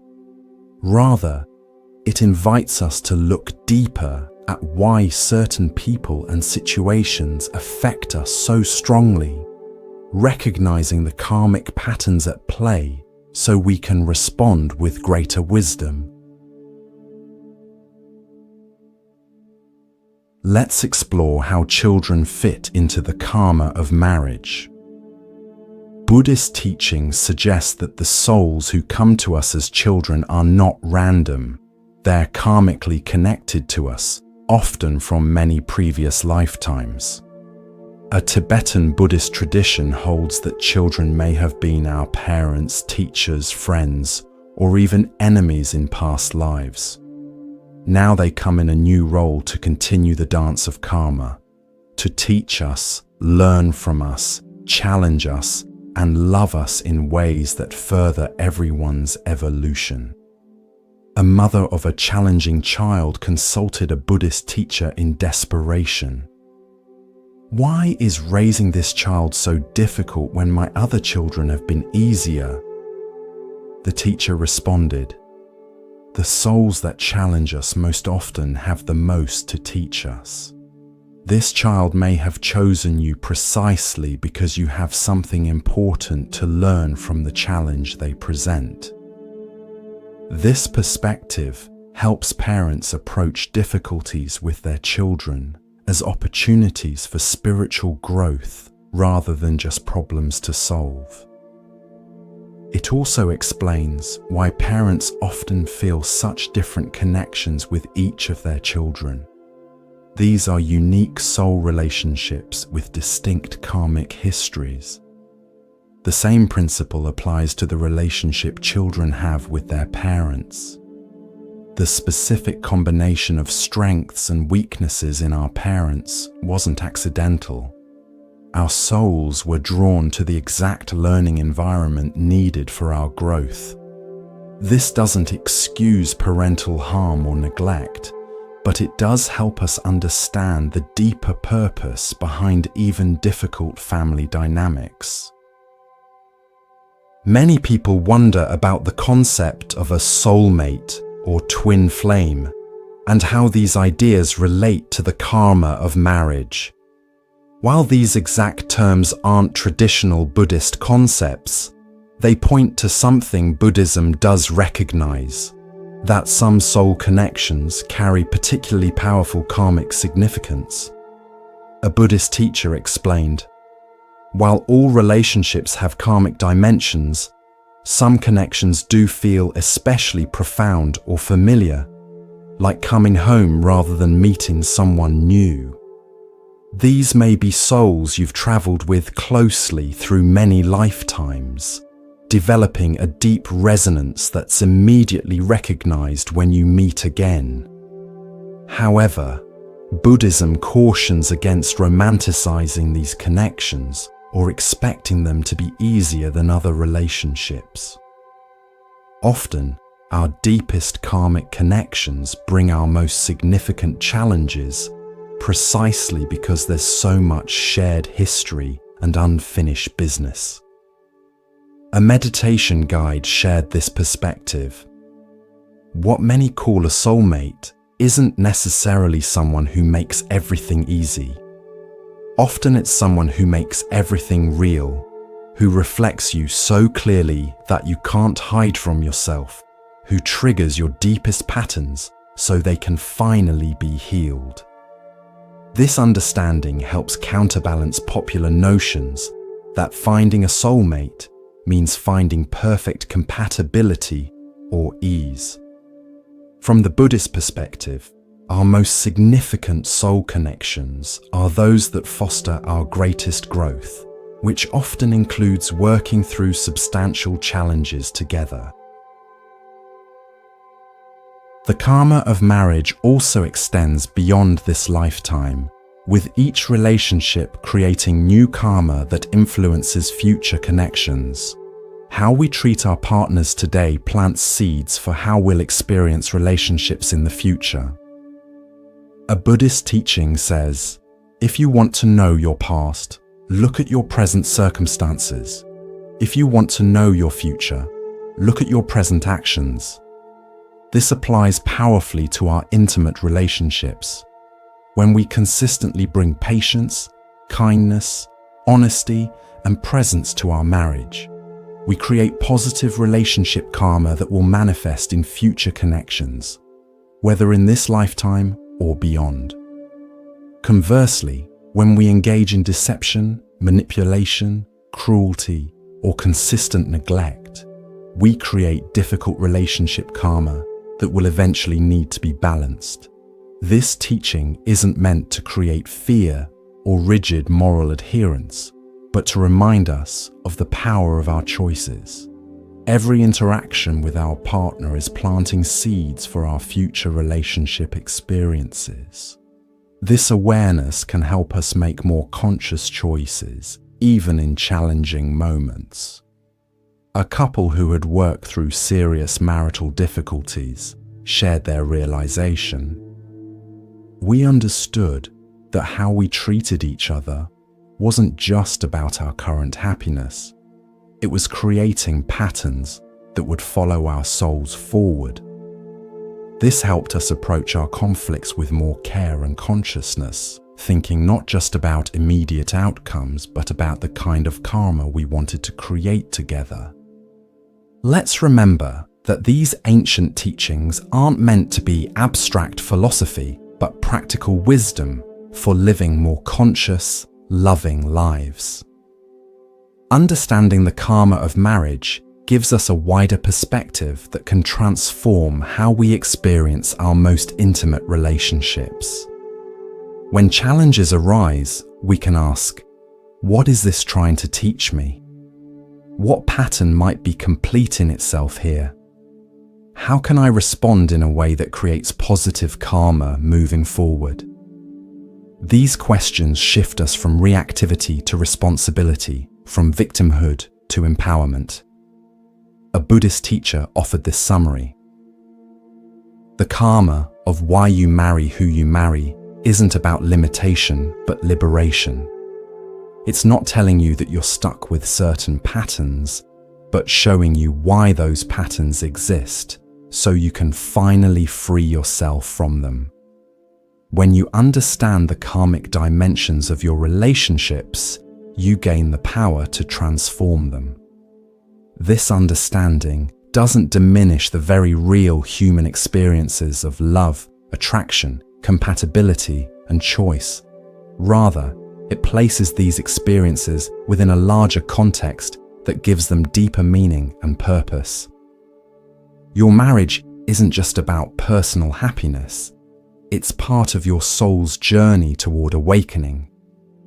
Whether you're currently in a marriage that feels blessed or challenged, single and wondering about future relationships, or healing from a relationship that's ended, these teachings offer perspectives that can bring greater peace and clarity.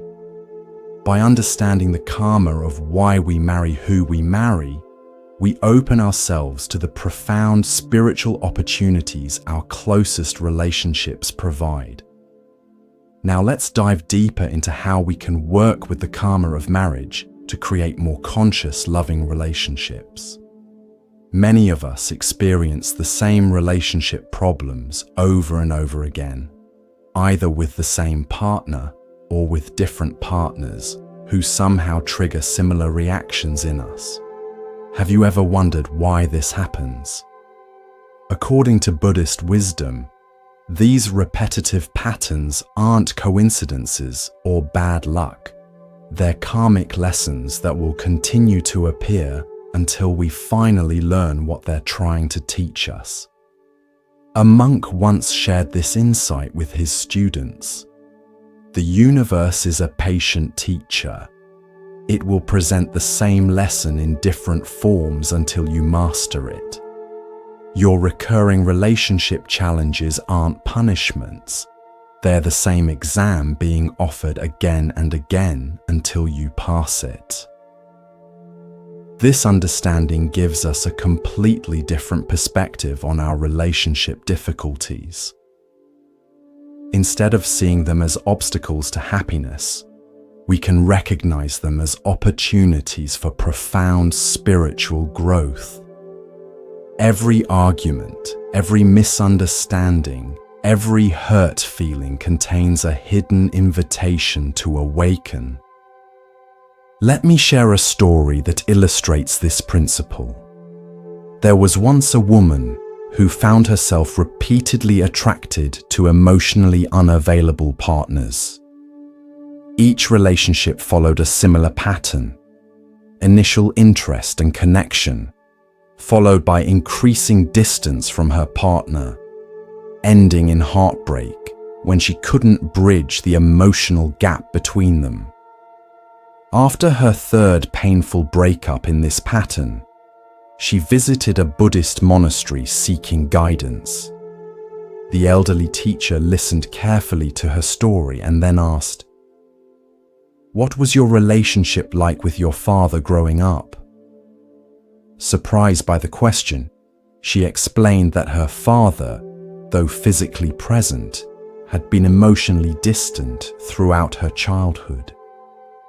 She had spent years trying to earn his affection and approval, but never quite felt she succeeded.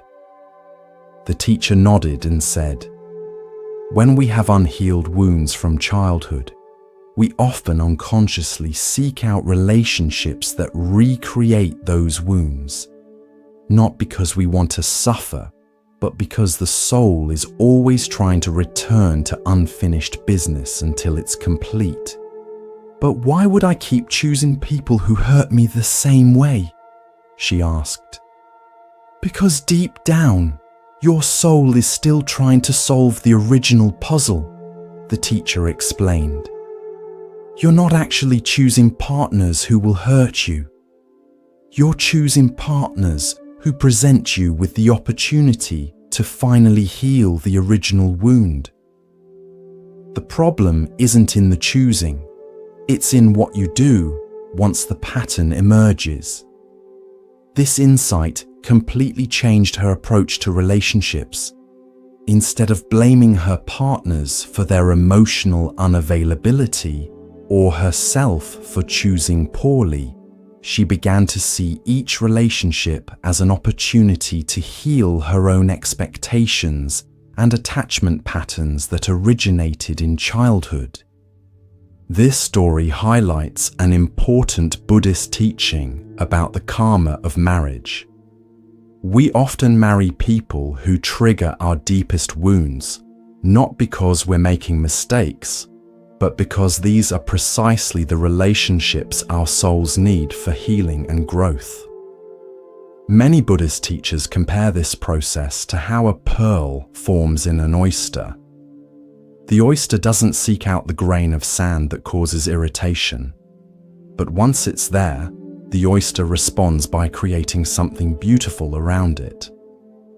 Similarly, our relationships often bring irritation and discomfort, but these are the exact conditions needed for creating the pearl of wisdom and compassion within us.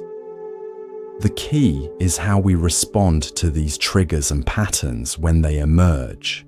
If we react unconsciously, blaming, defending, withdrawing, or attacking, we simply reinforce the karmic pattern and ensure it will appear again. But if we respond with awareness, observing our reactions, staying present with difficult emotions, and choosing conscious responses, we begin to transform the karma. A wise meditation teacher once said, "Relationship triggers aren't problems to be eliminated. They're signposts pointing to where healing needs to happen." Thank your partner when they trigger you, for they're showing you exactly where your work lies. Buddhist wisdom teaches that every relationship challenge falls into one of three categories based on karma: lessons we need to learn, debts we need to repay, or gifts we need to receive. Understanding which category your current relationship challenge falls into can help you respond more wisely. Lessons we need to learn often appear as recurring patterns that don't resolve despite our best efforts. Perhaps you consistently feel unheard in relationships, or you repeatedly attract partners who can't commit, or you always end up taking care of others at the expense of your own needs. These patterns will continue until you learn the deeper lesson they contain.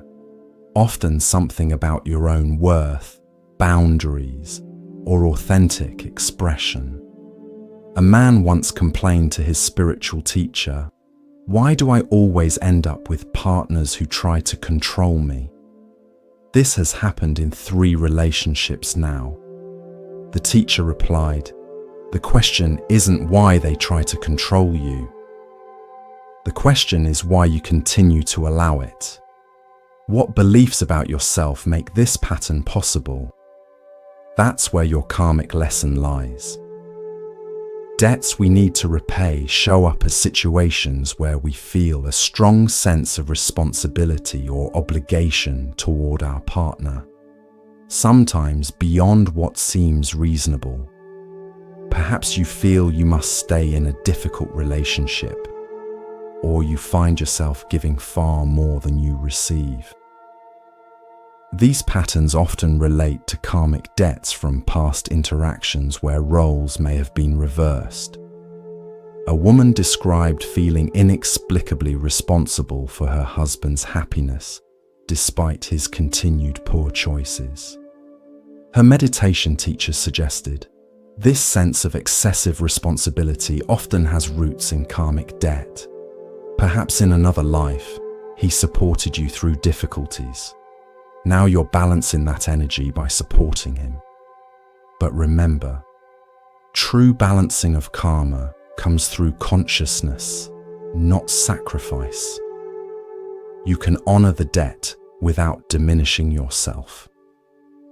Gifts we need to receive appear as unexpected blessings or growth opportunities that come through relationship challenges. Perhaps a difficult breakup leads to discovering your authentic self, or conflict with a partner helps you develop greater emotional resilience. These gifts often come disguised as problems, but contain precisely the medicine your soul needs. One of the most powerful ways to work with relationship karma is through the practice of conscious observation. Most people react immediately to relationship triggers, defending themselves, counterattacking, withdrawing, or people-pleasing. These reactions come from conditioning and past patterns, not from present awareness. A Zen master once advised a married couple having difficulties. For 1 month, I want you to practice this. When triggered by your partner, pause. Take 3 conscious breaths before responding. During those breaths, simply observe the sensations in your body, the emotions arising, and the thoughts trying to form a reaction.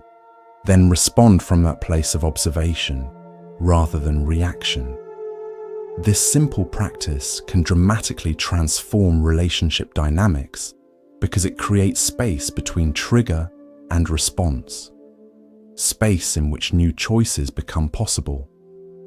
In that space, you can see the karmic pattern as it's trying to play out and choose whether to continue it or do something different. A husband who practiced this shared his experience. I realized that when my wife criticized something I'd done, my instant reaction was defensive anger, not because what she said warranted that response, but because her tone reminded me of how my mother spoke to me as a child. Once I could see that pattern, I could respond to what my wife was actually saying in the present, not to the ghost of my mother from the past. This kind of awareness doesn't just improve your current relationship, it actually transforms the karma that would otherwise carry forward into future relationships. Each time you respond consciously rather than reactively, you're creating new karmic patterns based on awareness rather than conditioning. Buddhist teachings emphasize that karma isn't just created by our actions, but also by our intentions. This means that even when relationship circumstances are difficult, we can create positive karma by maintaining conscious, compassionate intentions. A meditation teacher explained it this way. In any relationship moment, ask yourself, am I acting from fear or from love? Am I trying to protect myself or to understand the other person? Am I seeking to win or to connect? The intention behind your words and actions creates karma far more powerful than the specific things you say or do. This teaching is especially helpful in challenging relationships where external circumstances may not change quickly. Even if your partner isn't responsive to your efforts to improve the relationship, you can still create positive karma through your own intentions and responses. A woman in a difficult marriage with a partner unwilling to change shared how this understanding transformed her experience. I realized I couldn't control his behavior, but I could control the energy I brought to each interaction. I started asking myself before responding, what kind of karma do I want to create here? That question alone changed everything. Sometimes I still get triggered and react unconsciously, but more and more often, I'm able to choose responses that align with my highest values rather than my immediate emotions. Over time, this shift in intention affects not only the quality of your current relationship, but also the karmic patterns you'll carry forward. You're literally creating the causes for more harmonious relationships in the future through your present conscious intentions. Let's explore how communication patterns specifically relate to the karma of marriage. The way we speak to our partners and listen to them is one of the primary ways we either reinforce old karmic patterns or create new ones. A Buddhist teaching says, "The tongue is sharper than any sword." Words can create deep wounds or profound healing in relationships. When we communicate from unconscious patterns, blaming, criticizing, defending, stonewalling, we strengthen negative karmic cycles. When we communicate with consciousness, speaking truthfully but kindly, listening deeply, staying present even during conflict, we create new patterns based in awareness. A monk once gave this advice to a couple seeking help with communication. Before speaking, ask yourself 3 questions. Is it true? Is it necessary? Is it kind? Words that meet all 3 criteria create positive karma. Words that fail any of these tests generally create karma that will eventually bring suffering. This doesn't mean avoiding difficult conversations. Truth is essential in conscious relationships, even when that truth is uncomfortable. But how we express that truth makes all the difference in the karma we create. A husband shared how this teaching changed his approach. I used to think that honesty meant saying whatever I thought, however I felt like saying it. If my wife got hurt by my bluntness, I'd tell her she was too sensitive. Now I understand that I can be completely honest while still being mindful of how I express that honesty. The truth doesn't need harshness to be true. Similarly, how we listen creates powerful karma. Listening with divided attention, planning our response while the other is speaking, or listening only to find flaws in our partner's perspective creates negative communication karma. Listening with full presence, genuine curiosity, and an open heart creates positive karma that transforms the relationship. Another important aspect of working with marriage karma is recognizing that the most triggered partner in any moment is the one doing the important karmic work. This understanding can completely transform how we view relationship conflicts. A meditation teacher explained it this way. When your partner is triggered, their past is presenting itself for healing.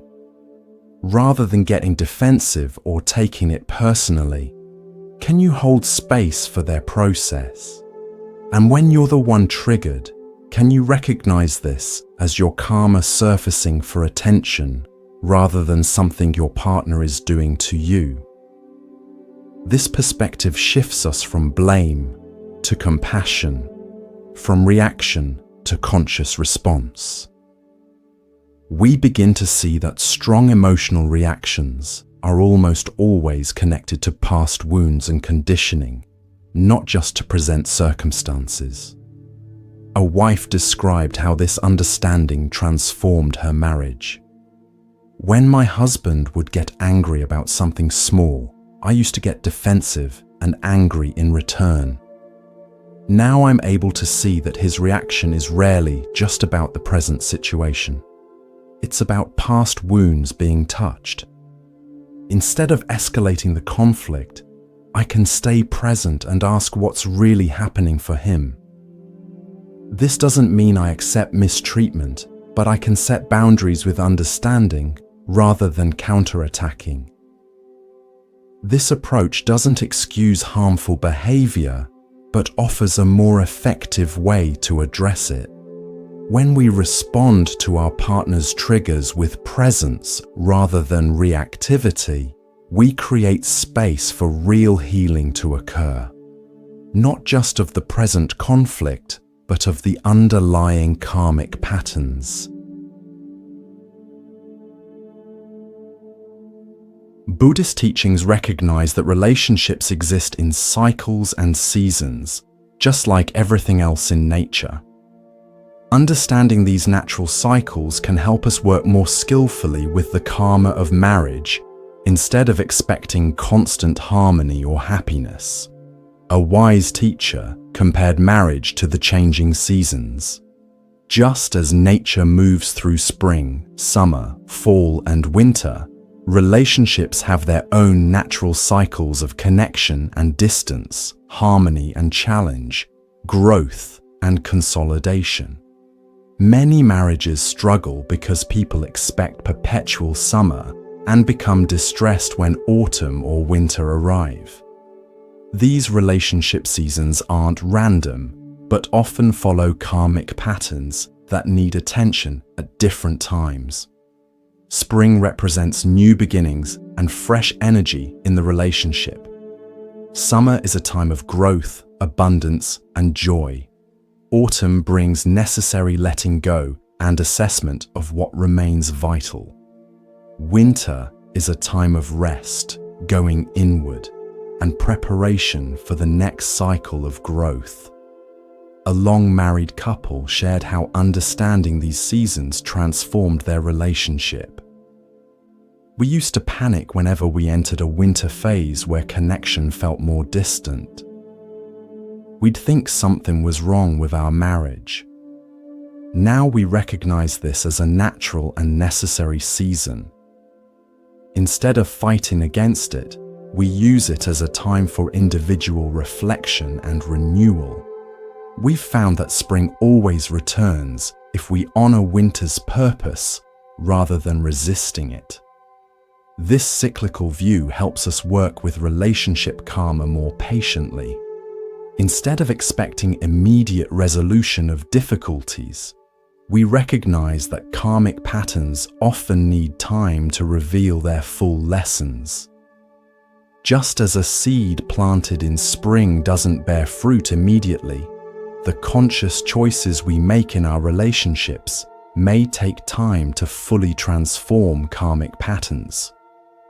Many people wonder how to know whether relationship difficulties are karmic lessons to work through or signs that the relationship has completed its purpose. Buddhist wisdom offers guidance on this important distinction. A meditation teacher explained it this way: the key question isn't whether the relationship is difficult.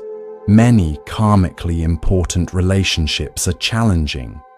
The question is whether the difficulty leads to growth and greater awareness for both people, or whether it leads to diminishment and contraction. Difficulties that serve karmic growth generally have certain qualities. Both partners maintain basic respect and care for each other, even during conflict. Challenges lead to greater self-understanding rather than just blame.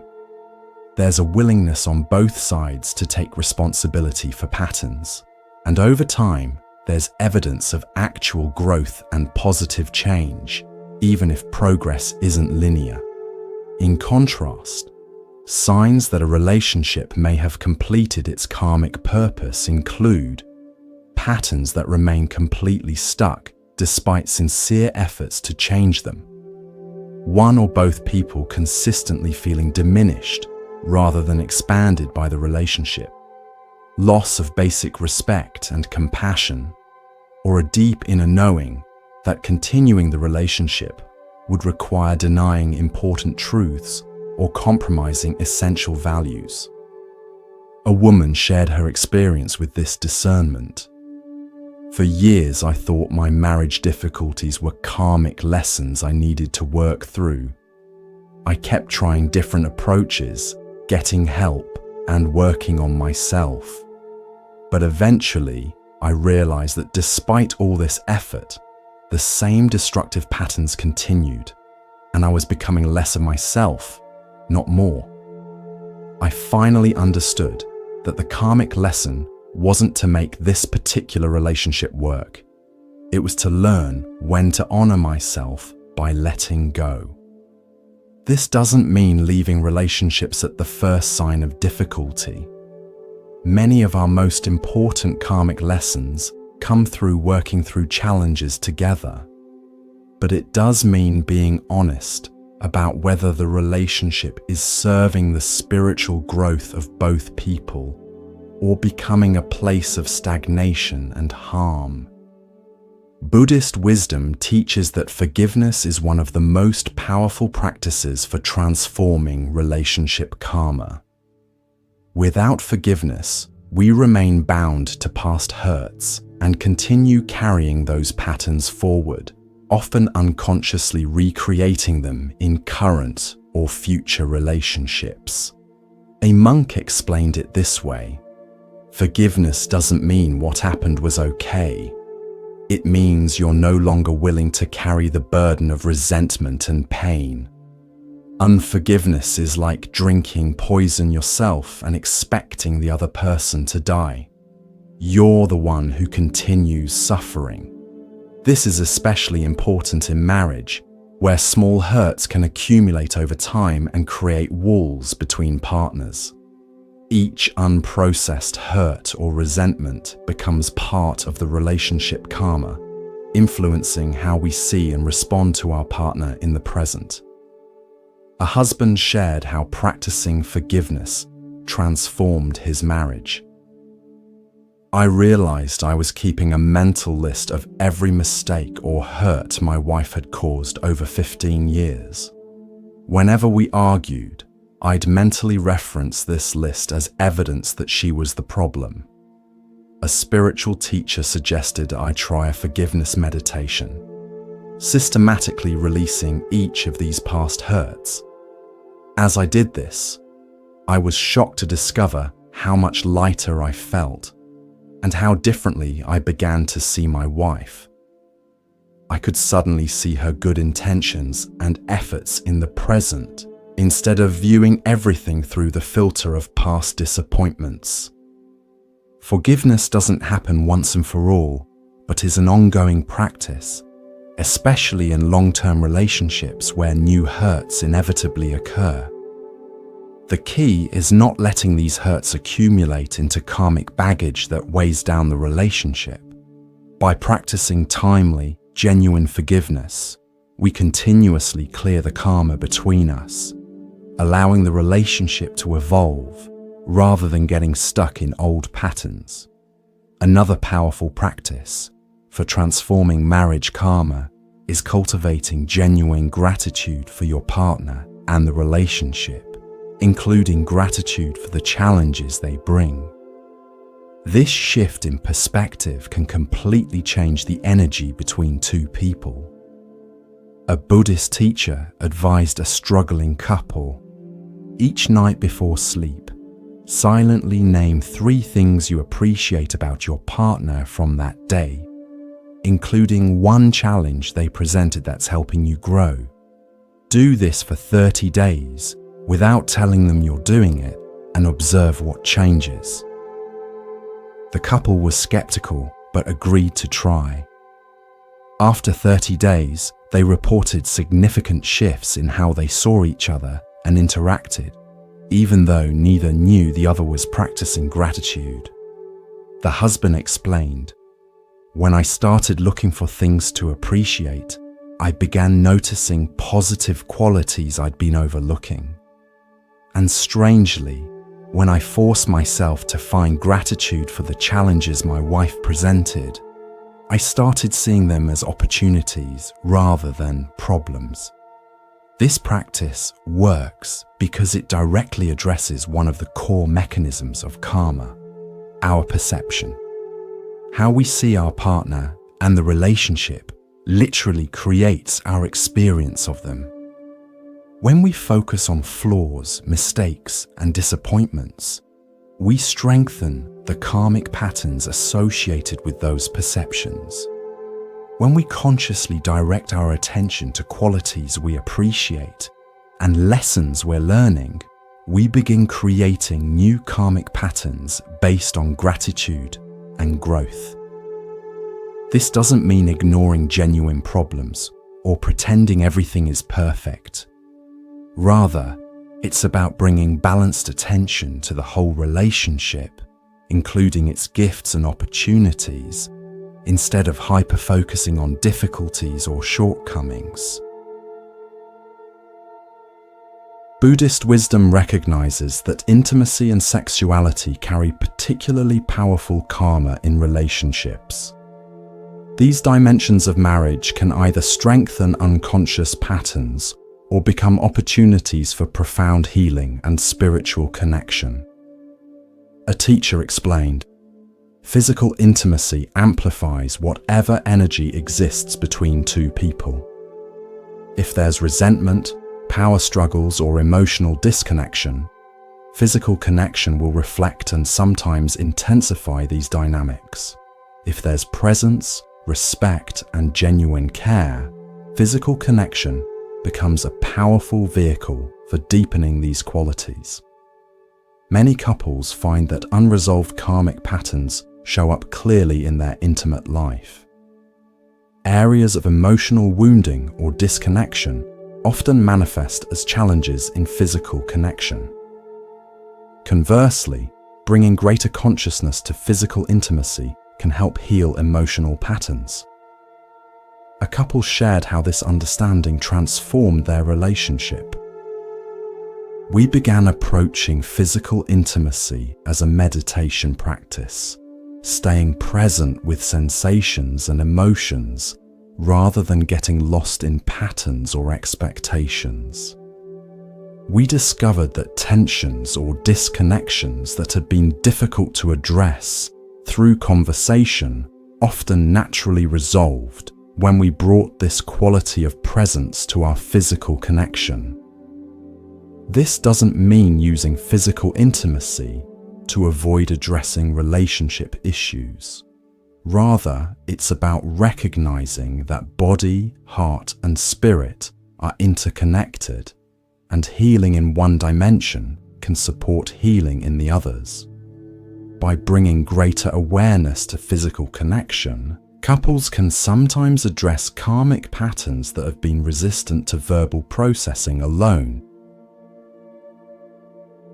An important aspect of working with marriage karma is recognizing that not all patterns need to be processed explicitly with your partner.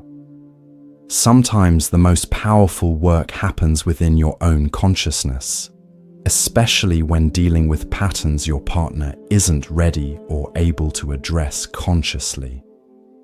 A meditation teacher advised a woman struggling with a pattern her husband didn't recognize. You don't need his participation to transform your side of this dynamic.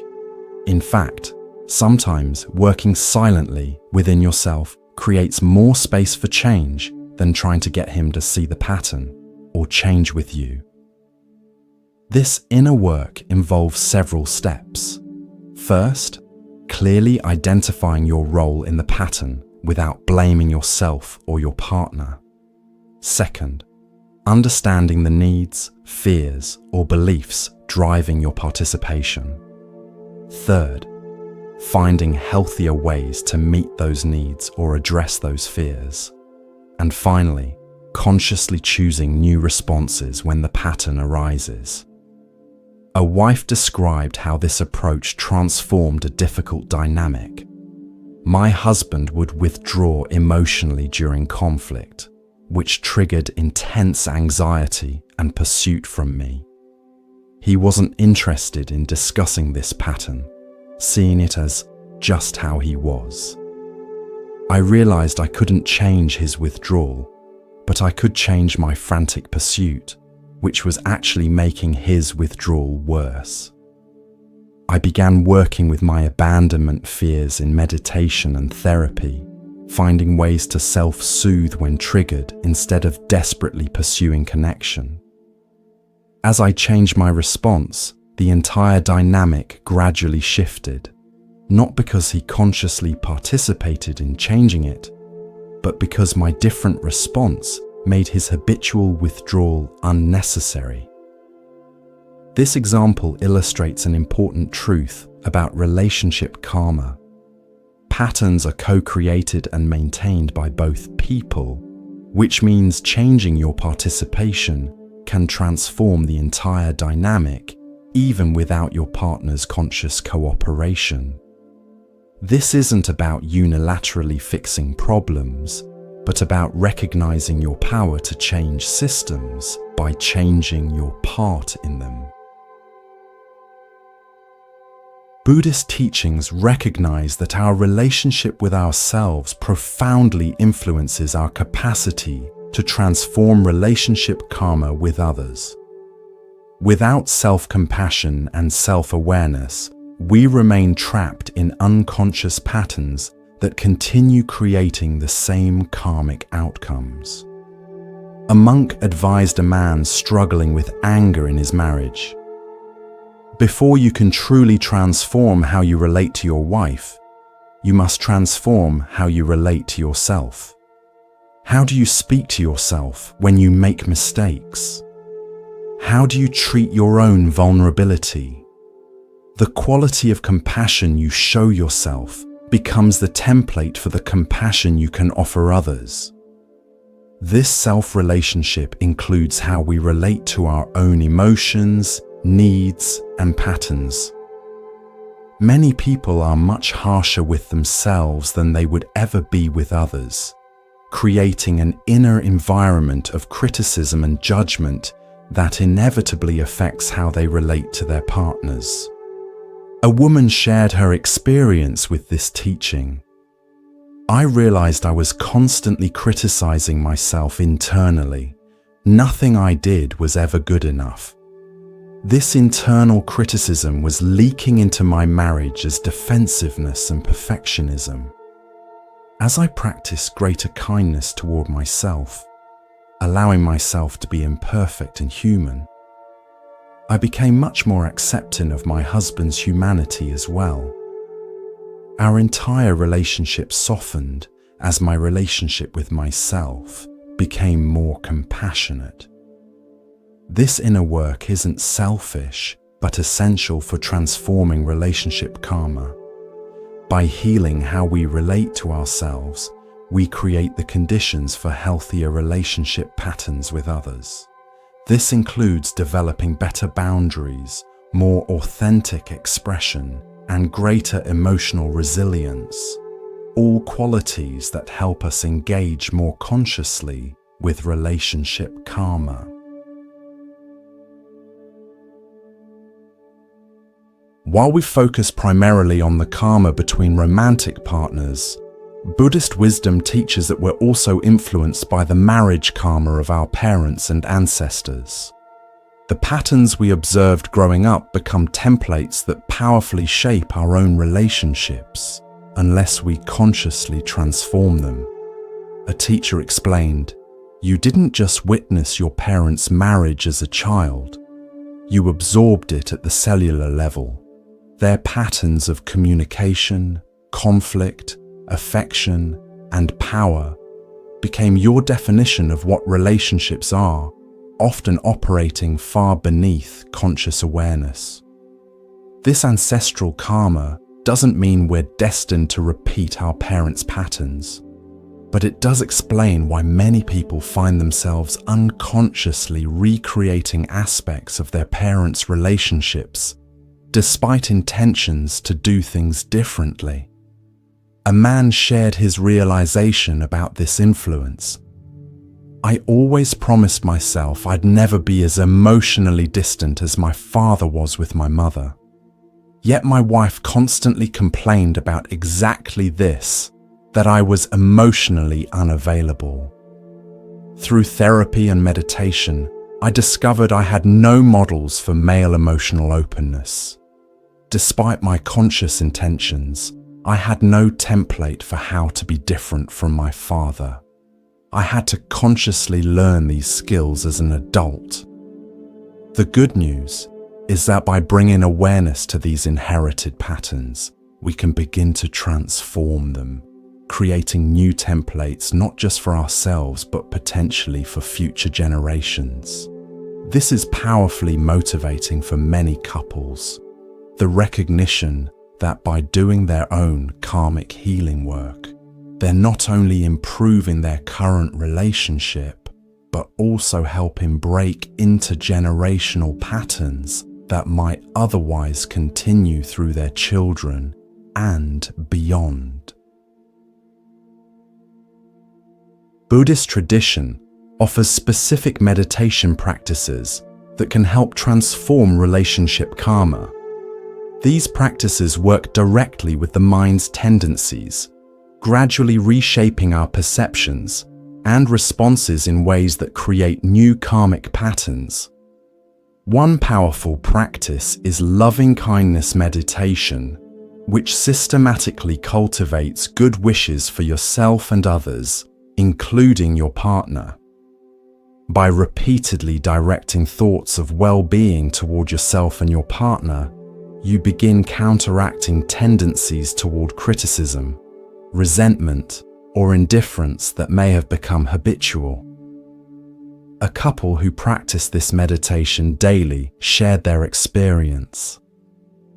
We started each morning with 10 minutes of loving-kindness meditation, silently wishing each other well. Over time, this practice completely changed the background feeling between us. Even during conflicts, there was this underlying current of goodwill that helped us stay connected to our care for each other, rather than getting lost in the issue at hand. Another powerful practice is equanimity meditation, which helps develop the capacity to stay balanced and present, even amid difficult emotions or challenging circumstances. This steadiness is essential for working with relationship karma, as it allows us to respond consciously rather than react from conditioning when triggers arise. A husband described how this practice helped him. I had a pattern of either getting defensive or shutting down when my wife was upset. Equanimity meditation taught me how to stay present with uncomfortable feelings without being overwhelmed by them. I could listen to my wife's concerns without immediately needing to fix, defend, or escape. This created space for real understanding instead of our usual reactive cycle. These meditation practices don't replace direct communication or practical action in relationships, but they create an inner foundation that makes other efforts more effective.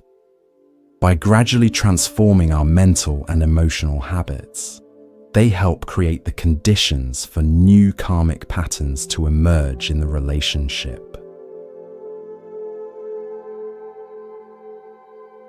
Let's explore how to apply these karmic understandings to dating and new relationships. If you're currently single, how can awareness of relationship karma help you make wiser choices moving forward? A Buddhist teacher offered this guidance. Before seeking a new relationship, take time to clearly identify the patterns that have appeared in your past relationships. What types of partners have you been drawn to? What dynamics repeatedly emerged? What roles did you tend to play? This self-knowledge is essential for making more conscious choices, rather than unconsciously repeating karmic patterns.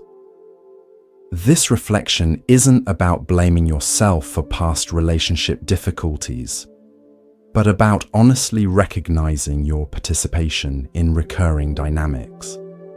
With this awareness, you can approach dating with greater discernment, noticing when you feel drawn to someone who fits your familiar patterns. A woman shared how this awareness changed her dating experience. I realized I consistently chose partners who needed fixing in some way, which set up a caretaker-dependent dynamic that eventually left me feeling depleted and resentful. When I started dating again after my divorce, I became much more attentive to this pattern. When I felt that familiar pull towards someone who seemed to need my help or rescue, I recognized it as my old pattern rather than genuine connection. This awareness helped me eventually find a relationship based on mutual support rather than one-sided caretaking. This doesn't mean seeking perfect partners without challenges, as all relationships will involve some karmic work. Rather, it's about distinguishing between relationships that offer opportunities for growth through healthy challenges versus those that simply repeat old destructive patterns. With awareness of your specific karmic tendencies, you can make this distinction more clearly. For those in the early stages of a relationship, Buddhist wisdom offers guidance on assessing karmic compatibility beyond the initial attraction, or common interests that might bring two people together. A meditation teacher suggested these questions for reflection. Beyond how this person makes you feel, what qualities of character do you observe in them? How do they respond when things don't go their way? How do they treat others who can't benefit them? How do they handle their own difficult emotions? These observations reveal more about karmic compatibility than shared interests or initial chemistry. This assessment isn't about finding someone perfect, but about recognizing whether a potential partner demonstrates the awareness and emotional maturity necessary for conscious relationship. Without these qualities, karmic patterns are likely to repeat rather than transform, no matter how strong the initial connection feels. A man shared how this perspective changed his approach to dating. I used to focus almost entirely on whether there was strong attraction and shared interests. This led to relationships with immediate connection, but eventual repetition of the same painful patterns. Now I pay much more attention to character and self-awareness. Is this person willing to look at herself honestly? Can she take responsibility without excessive blame or shame? Is she committed to her own growth? These qualities matter far more for long-term karmic compatibility than the surface factors I used to prioritize. This approach helps distinguish between connections that feel compelling because they're offering opportunities for growth and healing versus those that feel compelling because they're repeating familiar but unconscious patterns.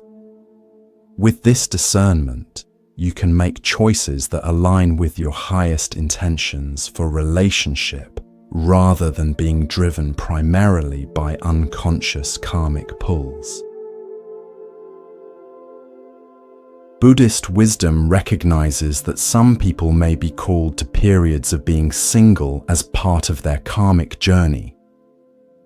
Rather than seeing this as a failure or lack, these teachings frame solitude as a valuable opportunity for deep inner work that can transform future relationships. A monk advised someone distressed about being single. Instead of seeing this time as waiting for relationship, can you approach it as preparation? This is a powerful opportunity to develop the self-knowledge, emotional skills, and spiritual foundation that will allow your future relationships to unfold from wisdom rather than unconscious patterns. This perspective transforms how we experience being single. Instead of focusing on lack or longing, we can use this time intentionally to understand our relational patterns, heal past wounds, develop greater emotional intelligence, and clarify our authentic values and needs in relationship. A woman shared how embracing this approach changed her experience. After my divorce, I initially felt desperate to find another relationship quickly. A Buddhist teacher suggested I commit to being single for at least a year, using that time to understand the patterns that had shaped my marriage.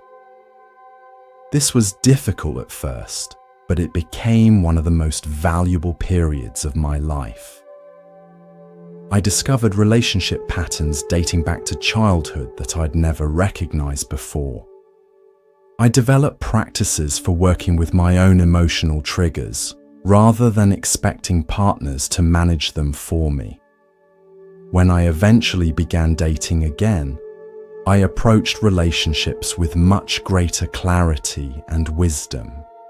This teaching doesn't suggest that everyone needs extended periods of being single, but it offers a compassionate reframing for those who find themselves without partners for a time.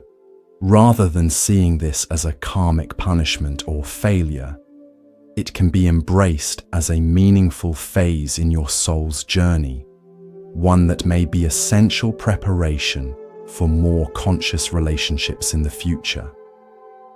Remember that working with the karma of marriage is a lifelong journey, not a destination we reach once and for all. Buddhist wisdom emphasizes that this work unfolds gradually through consistent awareness and compassionate effort. A meditation master once told his students, "Don't expect to transform deep karmic patterns quickly or perfectly. This work happens one conscious choice at a time, one moment of presence at a time. Be patient with yourself and your partner as you learn together. The very challenges that seem like obstacles are actually the path itself." This patience is essential because karmic patterns often have deep roots extending beyond this lifetime. Just as these patterns didn't form overnight, they don't transform overnight either. What matters is the direction of change, not its speed or perfection. A couple married for 40 years shared their perspective. Looking back, we can see how the same basic karmic patterns have been with us throughout our marriage. The difference isn't that these patterns disappeared completely, but that we gradually learn to work with them more consciously.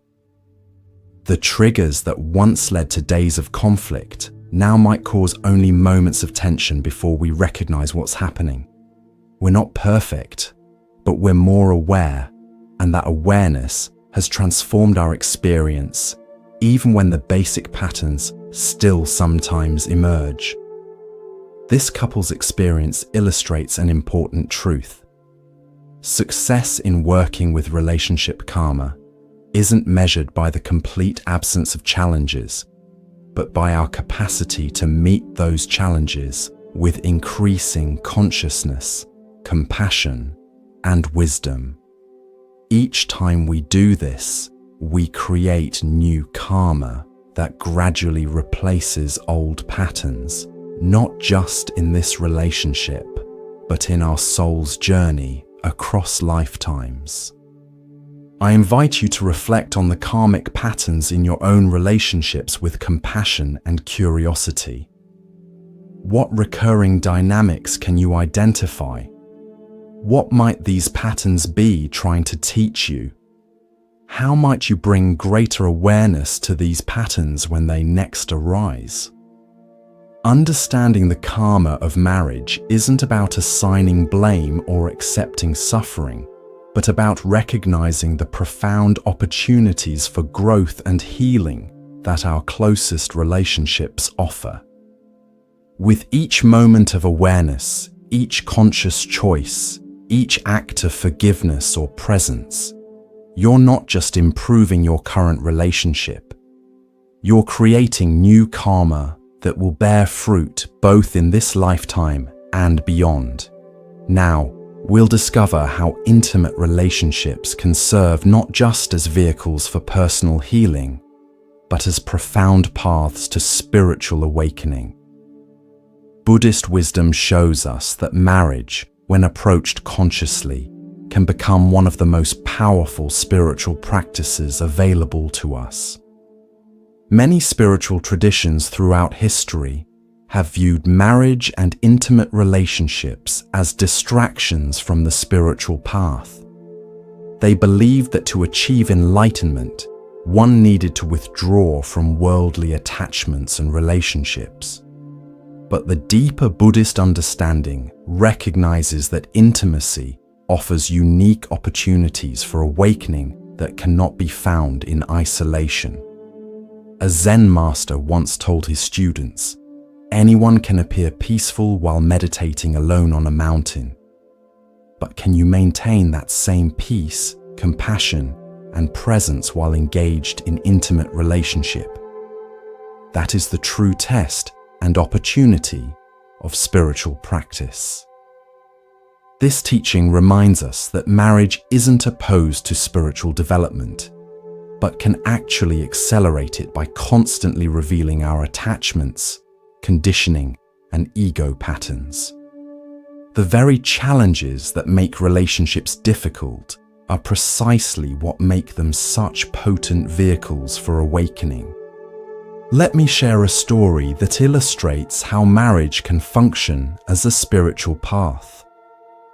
There was once a woman who had practiced meditation diligently for many years in relative solitude. She felt she was making good progress on her spiritual journey until she fell in love and eventually married. Suddenly, all the peace and equanimity she thought she had developed seemed to vanish as she found herself triggered by her husband's habits and behaviors in ways that shocked her. Discouraged, she visited her longtime meditation teacher, lamenting that marriage had destroyed her spiritual progress. The teacher smiled kindly and said, "My dear, your marriage hasn't destroyed your progress. It's revealing how much of your practice was happening in artificial conditions. Your husband is showing you exactly where your work truly lies. This is not a step backward, but a great leap forward in your practice." "But I feel so much more reactive and emotional than I did when living alone," she protested. "Of course," the teacher replied. "Intimate relationship triggers the oldest and deepest patterns in our psyche. The parts of yourself that you could avoid while living alone now have nowhere to hide. This is not a problem. It's a profound opportunity. Your husband is not an obstacle to your awakening, but a gateway to it, if you approach your reactions as objects of meditation, rather than justifications for continued unconsciousness." This perspective completely transformed how the woman viewed her marriage challenges.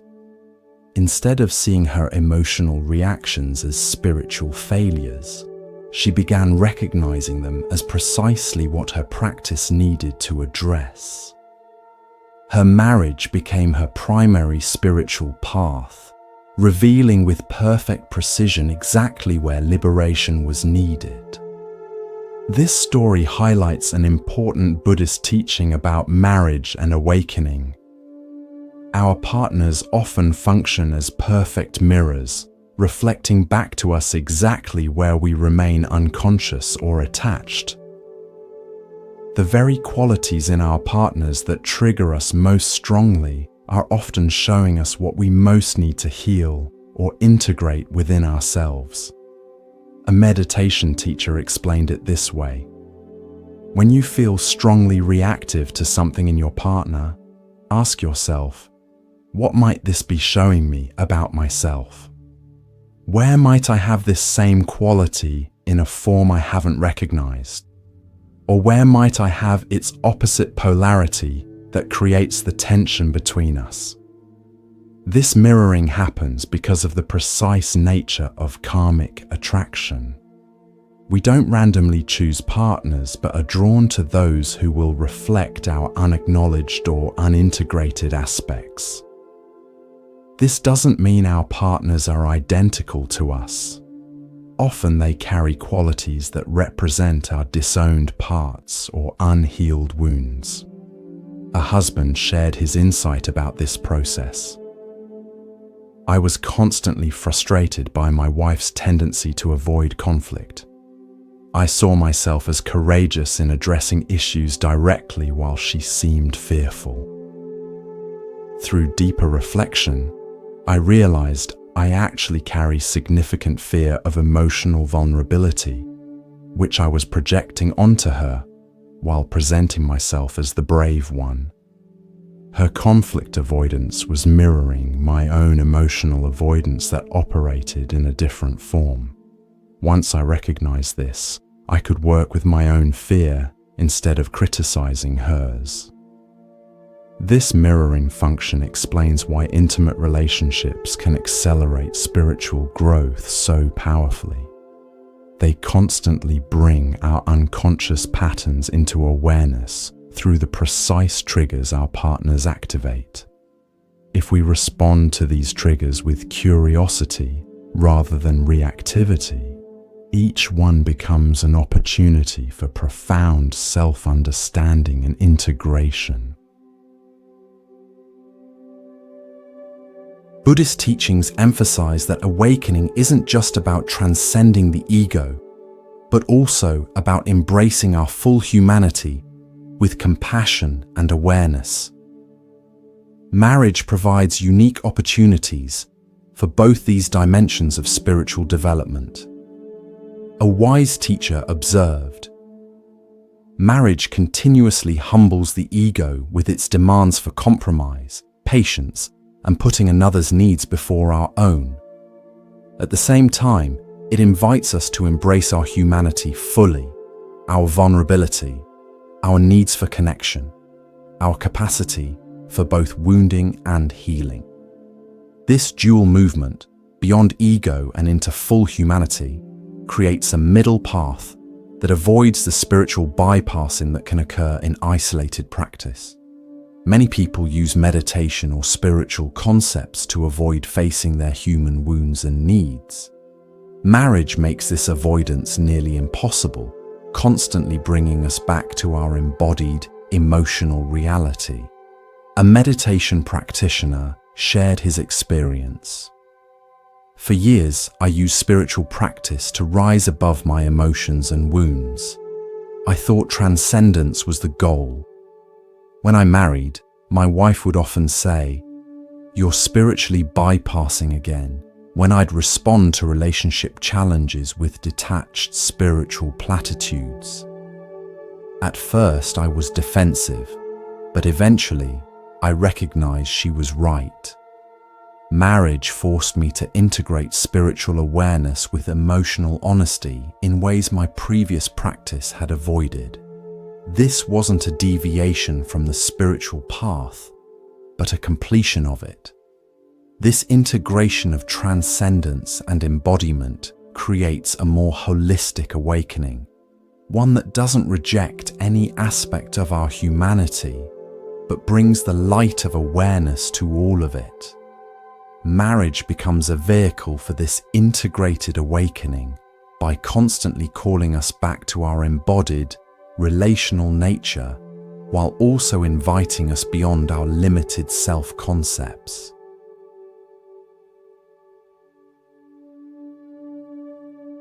One of the most powerful spiritual opportunities marriage offers is the practice of selfless love, moving beyond self-centered attachment to genuine care for another's well-being. Buddhist wisdom distinguishes between attachment disguised as love and true love that creates freedom rather than bondage. A monk explained this distinction. Attachment says, "I love you because you make me happy." True love says, "I want you to be happy, whether or not that benefits me." Marriage offers daily opportunities to distinguish between these two and gradually transform attachment into genuine love. This transformation doesn't happen automatically, but through consistent, conscious choice. Each time we choose our partner's well-being over our ego's demands, each time we offer presence without expecting anything in return, each time we support their growth, even when it challenges our comfort, we're practicing true love rather than attachment. A wife described her journey with this practice. "Early in our marriage, I realized much of what I called love was actually need and expectation.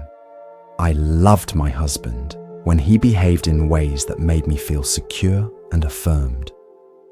When he didn't, my love quickly turned to resentment.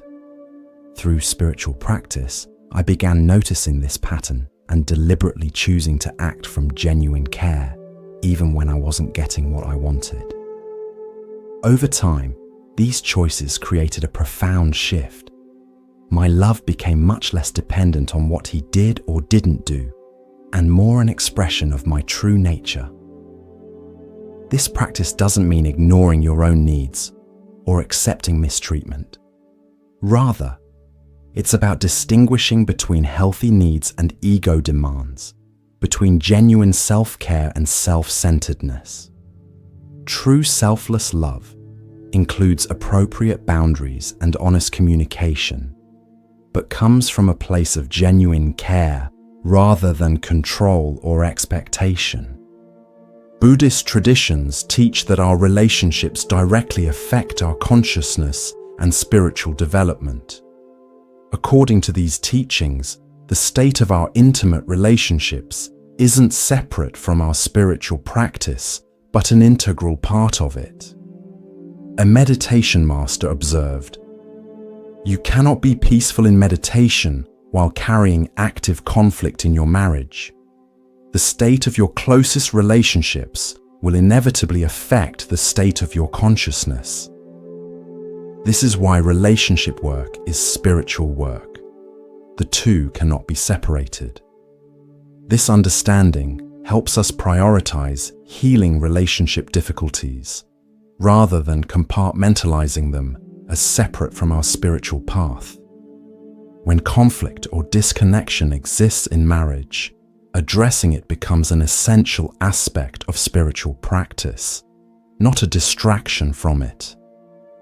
A longtime meditator shared his realization about this. "For years, I maintained a daily meditation practice while ignoring growing tensions in my marriage. I thought I could achieve spiritual peace regardless of my relationship quality. Eventually, I realized the disharmony in my marriage was creating ongoing disturbance in my consciousness that no amount of isolated meditation could resolve. When I finally prioritized healing the relationship, not only did my marriage improve, but my meditation deepened dramatically. The peace I had been seeking through meditation actually came through resolving the relationship discord." This teaching doesn't mean perfect harmony must exist in relationships before spiritual progress is possible. Rather, it suggests that how we approach relationship challenges with awareness, compassion, and honest effort toward healing directly affects our spiritual development. The quality of consciousness we bring to our marriage becomes both a reflection of and contribution to our overall spiritual growth. An important aspect of marriage as spiritual practice is learning to distinguish between pain that leads to growth and suffering that comes from unconsciousness. Not all relationship discomfort is problematic. Some of it is essential for spiritual development. A Buddhist teacher explained, "Growth often involves pain, the pain of having our ego confronted, of facing our wounds, of letting go of attachments. This pain serves awakening, but suffering comes from resisting this process, blaming, defending, avoiding. Learning to distinguish between beneficial pain and unnecessary suffering is crucial in using marriage as a spiritual path. This distinction helps us approach relationship challenges with wisdom rather than simply trying to avoid all discomfort." Some of the most growth-producing aspects of marriage involve difficult emotions and conversations that we might prefer to avoid, but that ultimately serve our awakening. A husband described his experience with this distinction. "I used to think a good relationship meant always feeling comfortable and happy. I'd avoid any interactions that might create tension. Through spiritual practice, I began distinguishing between productive discomfort and unnecessary suffering. I realized some conversations needed to happen, even though they were temporarily uncomfortable, because they led to greater understanding and connection. Other conflicts were just my ego wanting to be right and created suffering without benefit. Learning this distinction completely changed how I approached difficulties in our marriage. This discernment doesn't develop overnight. but through consistent practice and reflection. As we become more skilled at recognizing which discomforts serve growth and which merely perpetuate unconscious patterns, we can approach marriage challenges with greater wisdom, knowing when to lean into discomfort and when to choose a different path. Buddhist wisdom teaches that how we love in marriage directly affects our capacity for universal compassion. The quality of presence, understanding, and care we develop with our partner becomes a template that gradually extends to wider circles of relationship. A meditation teacher described this process. Marriage is like a laboratory for developing the qualities that spiritual traditions associate with awakening: patience, compassion, presence, honest communication, forgiveness. As you develop these qualities with your partner, the person who can trigger you most intensely, they naturally begin extending to others in your life. This explains why many spiritual traditions see the quality of our close relationships as a measure of genuine spiritual development.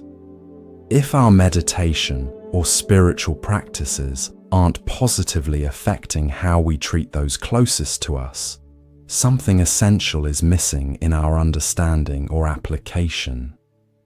A woman shared how her marriage transformed her capacity for compassion. Before I married, my meditation practice felt somewhat abstract. I could feel compassion for strangers or people suffering in distant countries, but I struggled with the people in my daily life who annoyed or hurt me. Marriage brought all my reactivity to the surface through daily triggers and conflicts. As I learned to respond to my husband with presence and compassion even when triggered, I found this capacity naturally extending to difficult colleagues, challenging family members, and eventually even to people with opposing political views who previously provoked immediate judgment. This progression from specific to universal love reflects a core Buddhist understanding that genuine spiritual development moves from the particular to the general, from the concrete to the universal. By fully engaging with the specific challenges and opportunities our marriage presents, we develop capacities that eventually benefit all beings. One of the most powerful aspects of marriage as spiritual practice is the opportunity it provides for witnessing each other's growth and evolution over time. Buddhist wisdom recognizes that having a compassionate witness to our journey can dramatically accelerate spiritual development. A teacher explained, "When someone who knows us deeply sees and acknowledges our growth, it helps integrate new patterns and insights in ways that aren't possible when practicing alone. Your partner can recognize changes that you might not see in yourself and help anchor new ways of being through their recognition. This mutual witnessing creates a powerful container for transformation. When our efforts toward greater awareness and compassion are seen and acknowledged by someone who knows us intimately, these changes become more fully integrated into our being."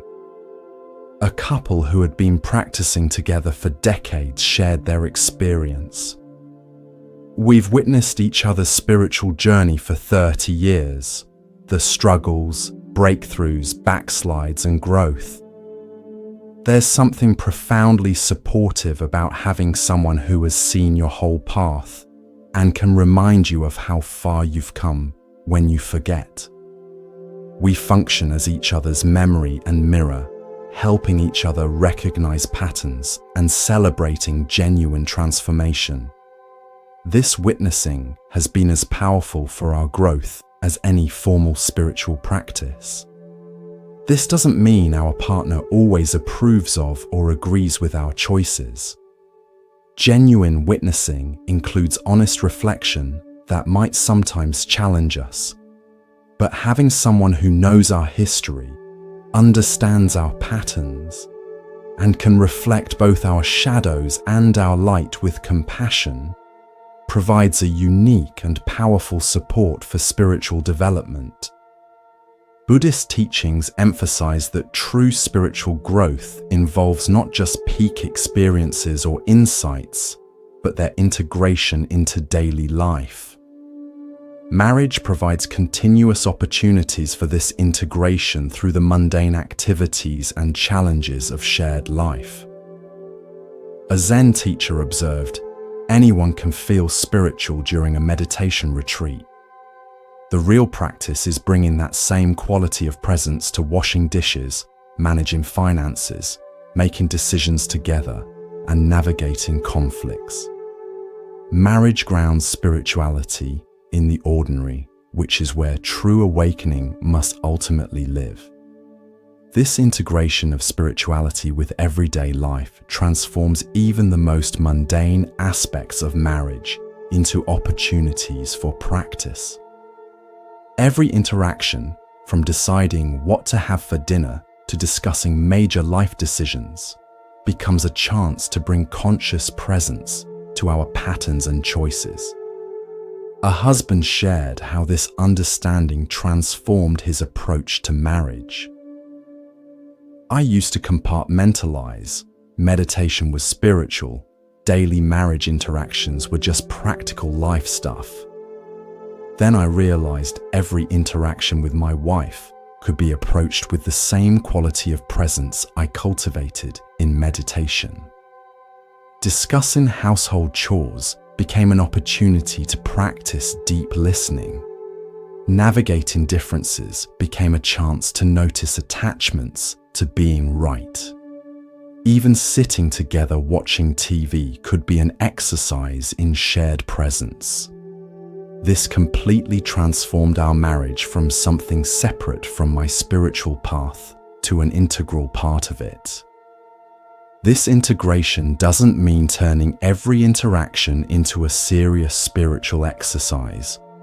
Rather, it's about bringing the qualities developed in formal practice, presence, openness, compassion, into the natural flow of shared life. This creates a spirituality that's fully embodied in daily reality rather than separate from it.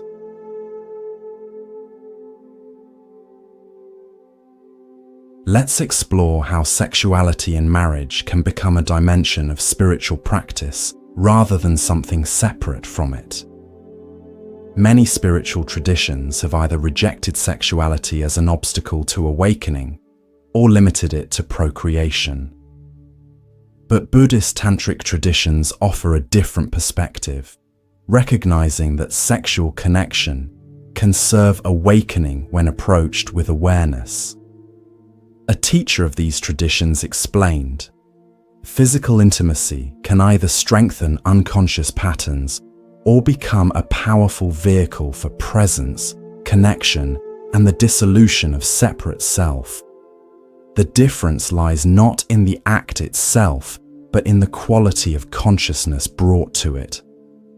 This conscious approach to sexuality involves several elements: full presence rather than mental distraction, honest communication about needs and boundaries, attention to subtle energy rather than just physical sensation, and an attitude of reverence for the sacred potential of intimate connection.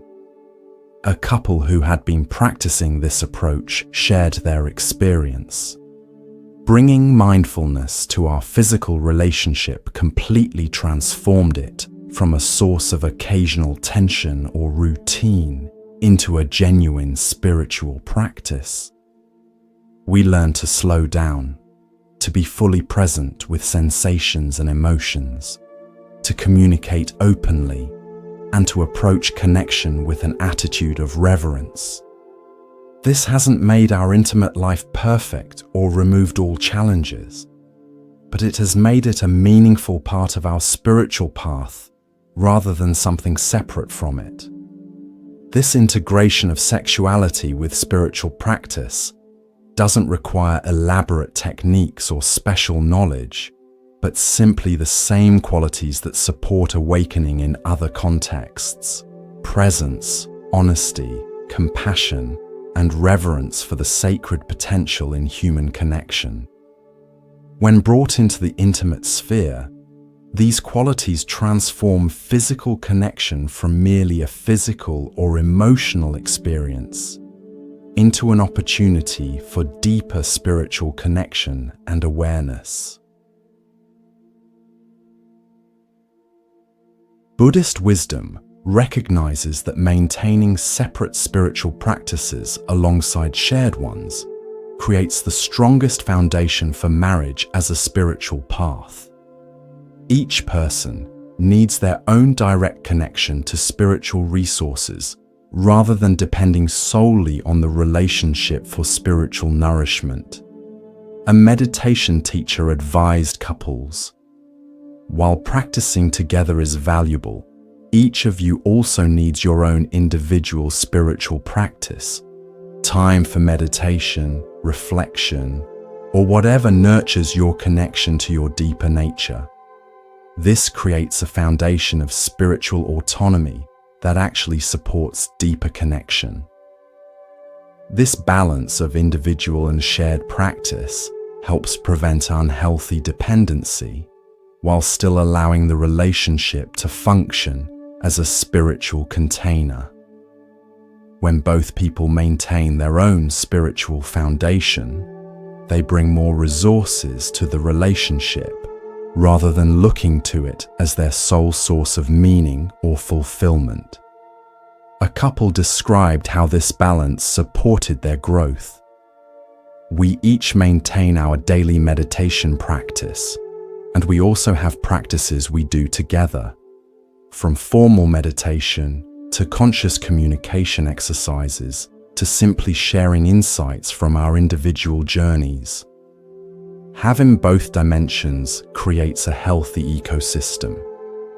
Our individual practices give us resources to bring to relationship challenges, and our shared practices help us align our energies and intentions.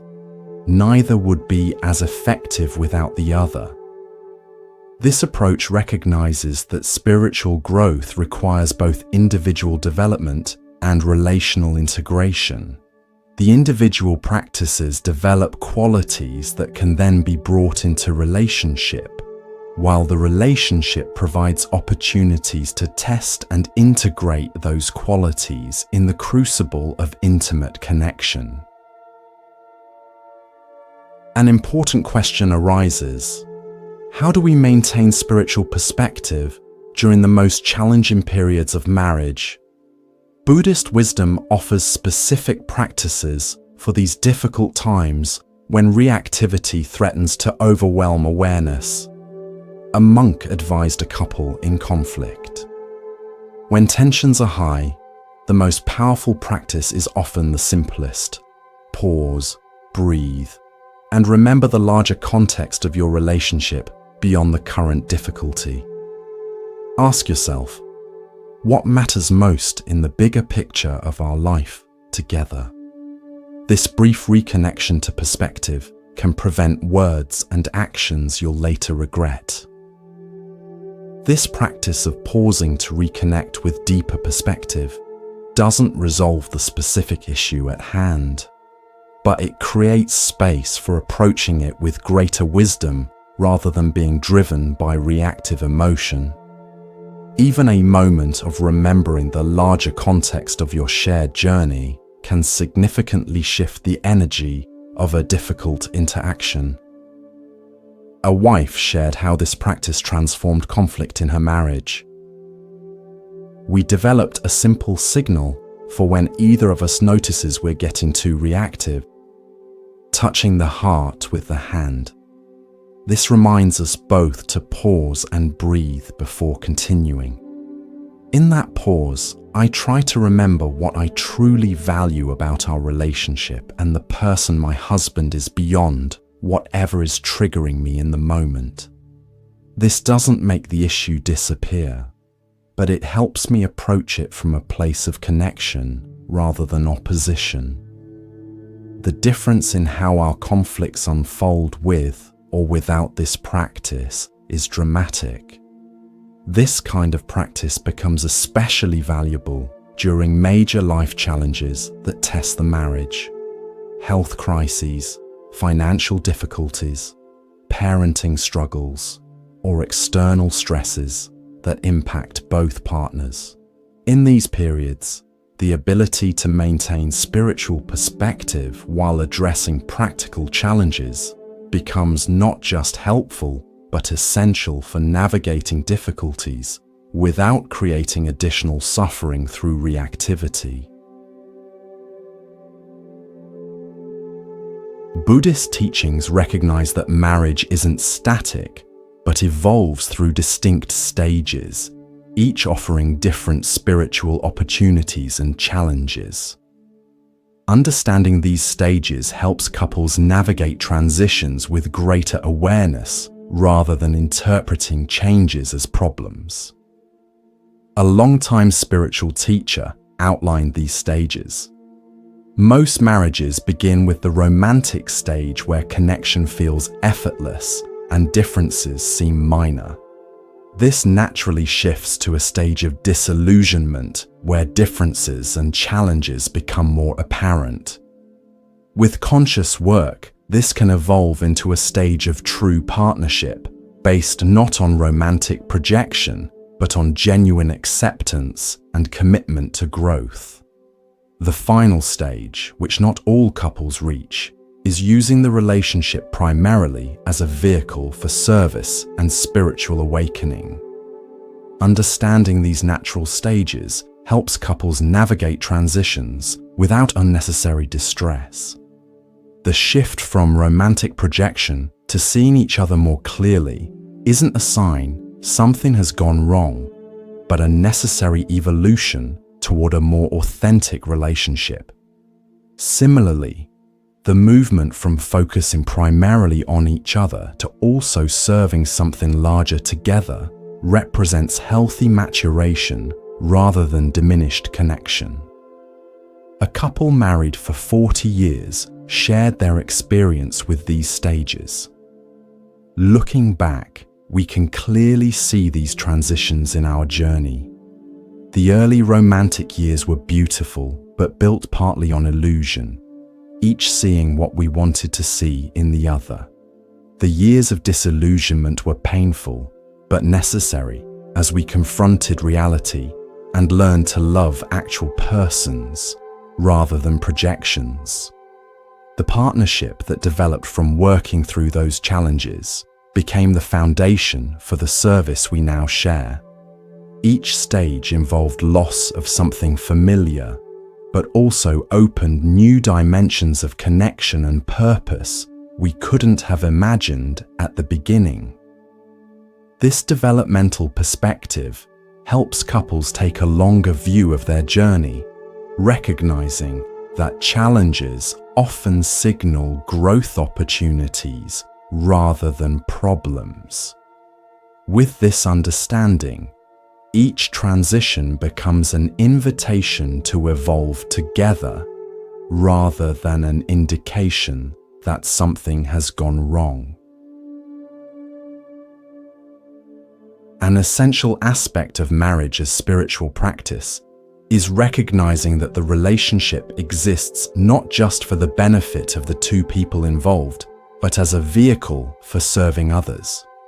Buddhist wisdom sees the most mature form of relationship as one that becomes a source of compassion and service, extending far beyond the couple themselves. A teacher explained, "A spiritually mature marriage becomes more than the sum of its parts. It creates a unique energy field that affects everyone it touches." The harmony, understanding, and compassion developed between two people naturally begins flowing outward benefiting family, community, and beyond. This perspective transforms how we view the purpose of marriage, not just as a source of personal fulfillment or even individual spiritual growth, but as a foundation for greater service and positive impact in the world. The quality of presence and love developed between partners becomes a resource that naturally extends to others. A couple described their experience with this evolution. As our relationship matured, we found ourselves naturally wanting to share the fruits of our work together. The communication skills, conflict resolution approaches, and capacity for compassion we developed became resources we could offer others. We began mentoring younger couples, supporting community projects together, and finding various ways to channel the energy of our connection towards service. This outward focus actually deepened our connection rather than diminishing it. We found more meaning in being a team, serving something larger than in just focusing on our own relationship. This doesn't mean every couple must engage in formal teaching or public service. The outward expression of relationship energy takes many forms, from how parents model healthy relationship for their children to how a couple's home becomes a place of welcome and support for friends and family, to more structured forms of service or teaching.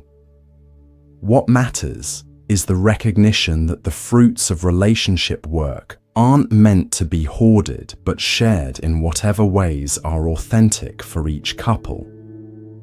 Buddhist wisdom offers specific guidance for approaching the inevitable endings that occur in relationships, whether through separation, divorce, or death.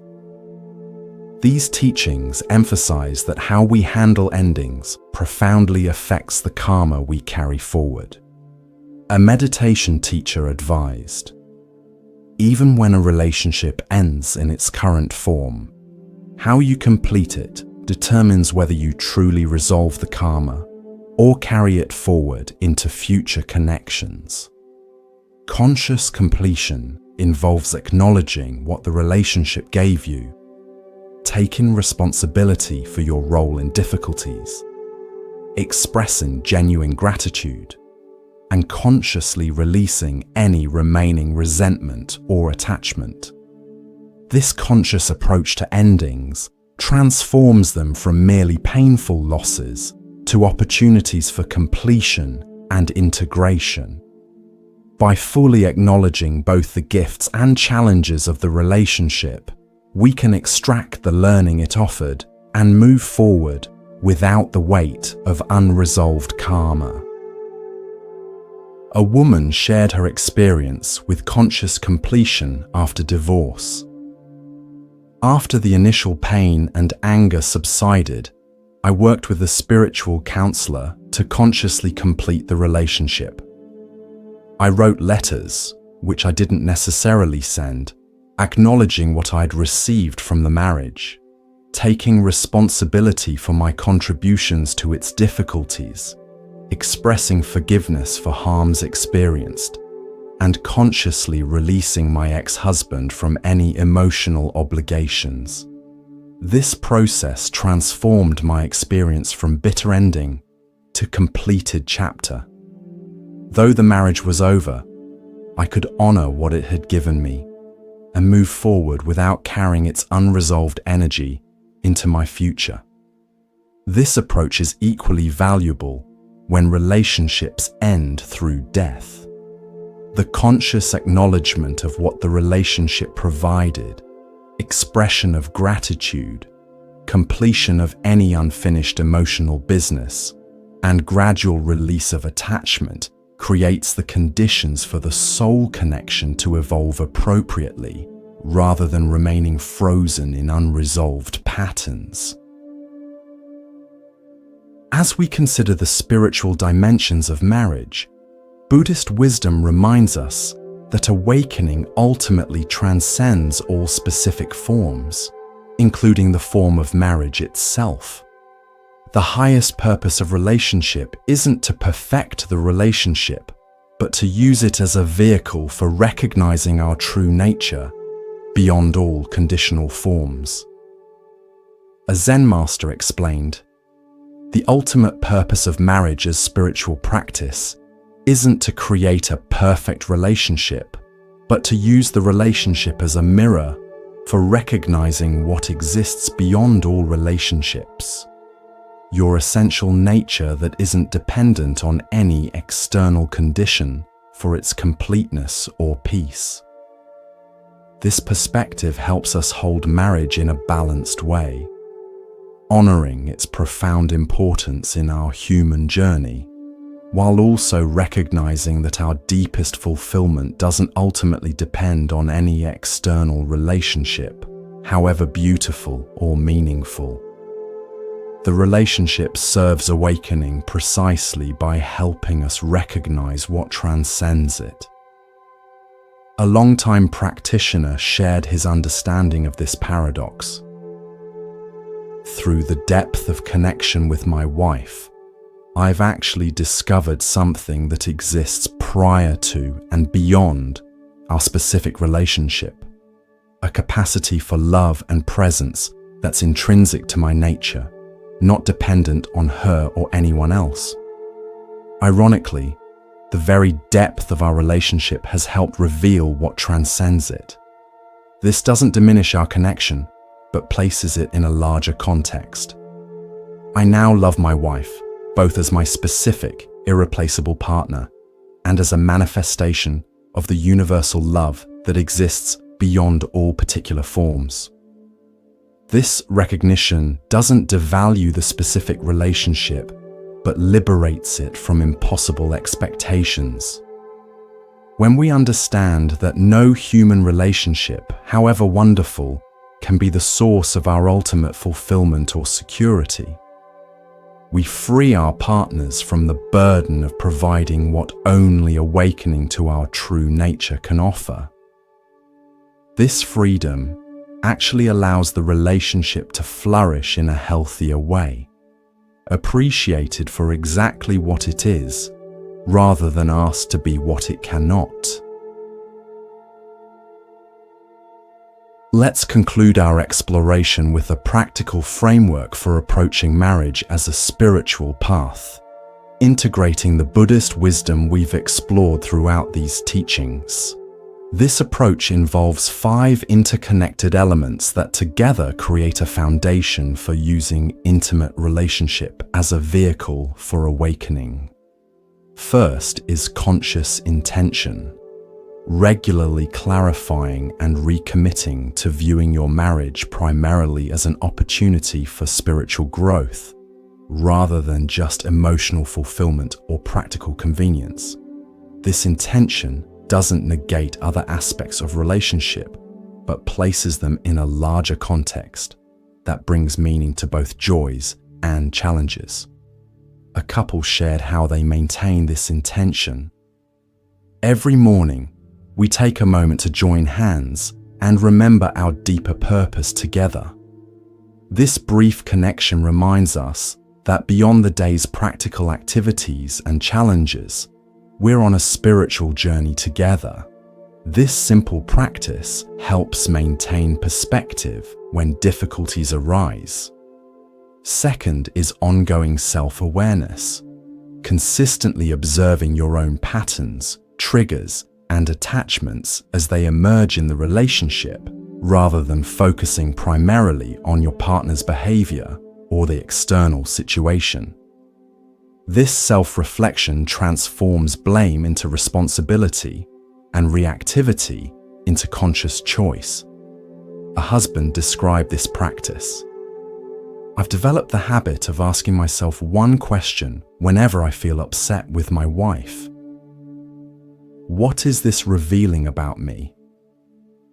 This doesn't mean ignoring legitimate concerns about behaviors or situations, but it ensures I'm addressing my own patterns along with external circumstances. This question has revealed layers of conditioning I might never have recognized without the triggers our relationship provides. Third is compassionate communication, expressing your truth with both honesty and care while remaining genuinely receptive to your partner's experience. This communication style embraces both authenticity and connection rather than sacrificing either for the other. A wife shared her approach. We've learned to begin difficult conversations by each sharing our experience without interpretation or blame, simply what we're feeling and needing in the situation. This creates a foundation of understanding before moving to problem solving. The difference between conversations that begin this way and those that start with criticism or demands is remarkable.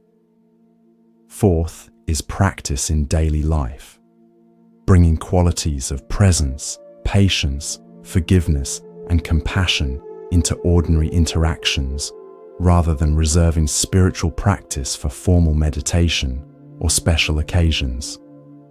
This integration transforms everyday life into continuous opportunity for growth. A longtime practitioner explained, "I realized my spiritual practice couldn't be separated from how I treated my wife in daily interactions, making coffee together in the morning, discussing household decisions, navigating different preferences. All these became opportunities to practice presence and kindness. This transformed our daily life from something separate from spiritual practice to an integral part of it." Fifth is balance between autonomy and connection, maintaining your individual spiritual foundation while also creating shared practices and purposes. This balance prevents unhealthy dependency while fostering meaningful connection and alignment. A couple described their approach. "We each maintain our own meditation practice and periodically attend different retreats that speak to our individual paths. We also have shared practices, from meditation to service work to conscious communication exercises. This combination of individual and shared spiritual life creates a healthy ecosystem that supports both personal growth and deepening connection. These 5 elements, conscious intention, ongoing self-awareness, compassionate communication, practice in daily life, and balance between autonomy and connection, create a framework for approaching marriage as a spiritual path. While perfectly implementing all aspects isn't realistic, the sincere effort to bring these qualities into your relationship transforms it from merely a social arrangement to a powerful vehicle for awakening. As we complete our exploration of the karma of marriage, I want to leave you with this final perspective. While understanding the karmic dimensions of relationships offers profound insight, the ultimate spiritual opportunity of marriage lies not in the past, but in the present moment, in your capacity to meet each interaction with fresh awareness rather than conditioned patterns. A Buddhist master summed up this wisdom. Yes, karma has brought you and your partner together for specific learning. But true liberation comes not from understanding the past causes, but from bringing full presence to this moment. With each breath, each interaction, you have the opportunity to respond from awakened awareness rather than karmic conditioning. This is how the cycle transforms, not through analysis of the past, but through presence now. This teaching reminds us that while understanding karmic patterns is valuable, getting lost in analyzing the past can actually become another form of avoidance. The real opportunity always exists in this moment's choice, the choice to respond with conscious awareness rather than unconscious reaction, with compassion rather than judgment, with presence rather than distraction. A woman shared her realization about this teaching. After spending years trying to understand why my husband and I had certain repetitive conflicts, I had a profound insight during meditation. The origins of our patterns mattered far less than my capacity to meet him with presence in this moment. Understanding our karma created context, but freedom came through present awareness. When I stopped focusing on why we triggered each other and simply practiced being fully present when triggers arose, our entire relationship began to transform. This balance between understanding patterns and practicing presence creates the most powerful approach to marriage as a spiritual path. We use our understanding of karma not to dwell in the past, but to bring greater awareness to present choices, gradually replacing unconscious reactions with conscious responses that create new, more liberated patterns moving forward. Friends, we've now completed our exploration of the karma of marriage, why you marry who you marry, and how this understanding can transform your relationships. We've discovered that marriages aren't random, but karmically precise arrangements designed to bring exactly the lessons, challenges, and opportunities your soul needs for its evolution. We've explored how to recognize karmic patterns in relationships, how to work with them consciously, and how to gradually transform them through awareness and compassionate action. We've seen how marriage can function not just as a social arrangement, but as a powerful spiritual path that accelerates awakening through its unique combination of intimacy, challenge, and opportunity for practice in daily life. Whether you're currently married, in a relationship, or single, these teachings offer wisdom that can transform how you approach all your connections. By understanding the karmic dimensions of relationships, you gain perspective that helps you respond to both joys and challenges with greater awareness and compassion. Remember that while karma may determine who you're drawn to marry, consciousness determines what that marriage becomes. With each mindful breath, each moment of presence, each act of forgiveness or compassion, you create new karma that gradually replaces old patterns. This is the profound opportunity marriage offers. Not just happiness in the conventional sense, but liberation from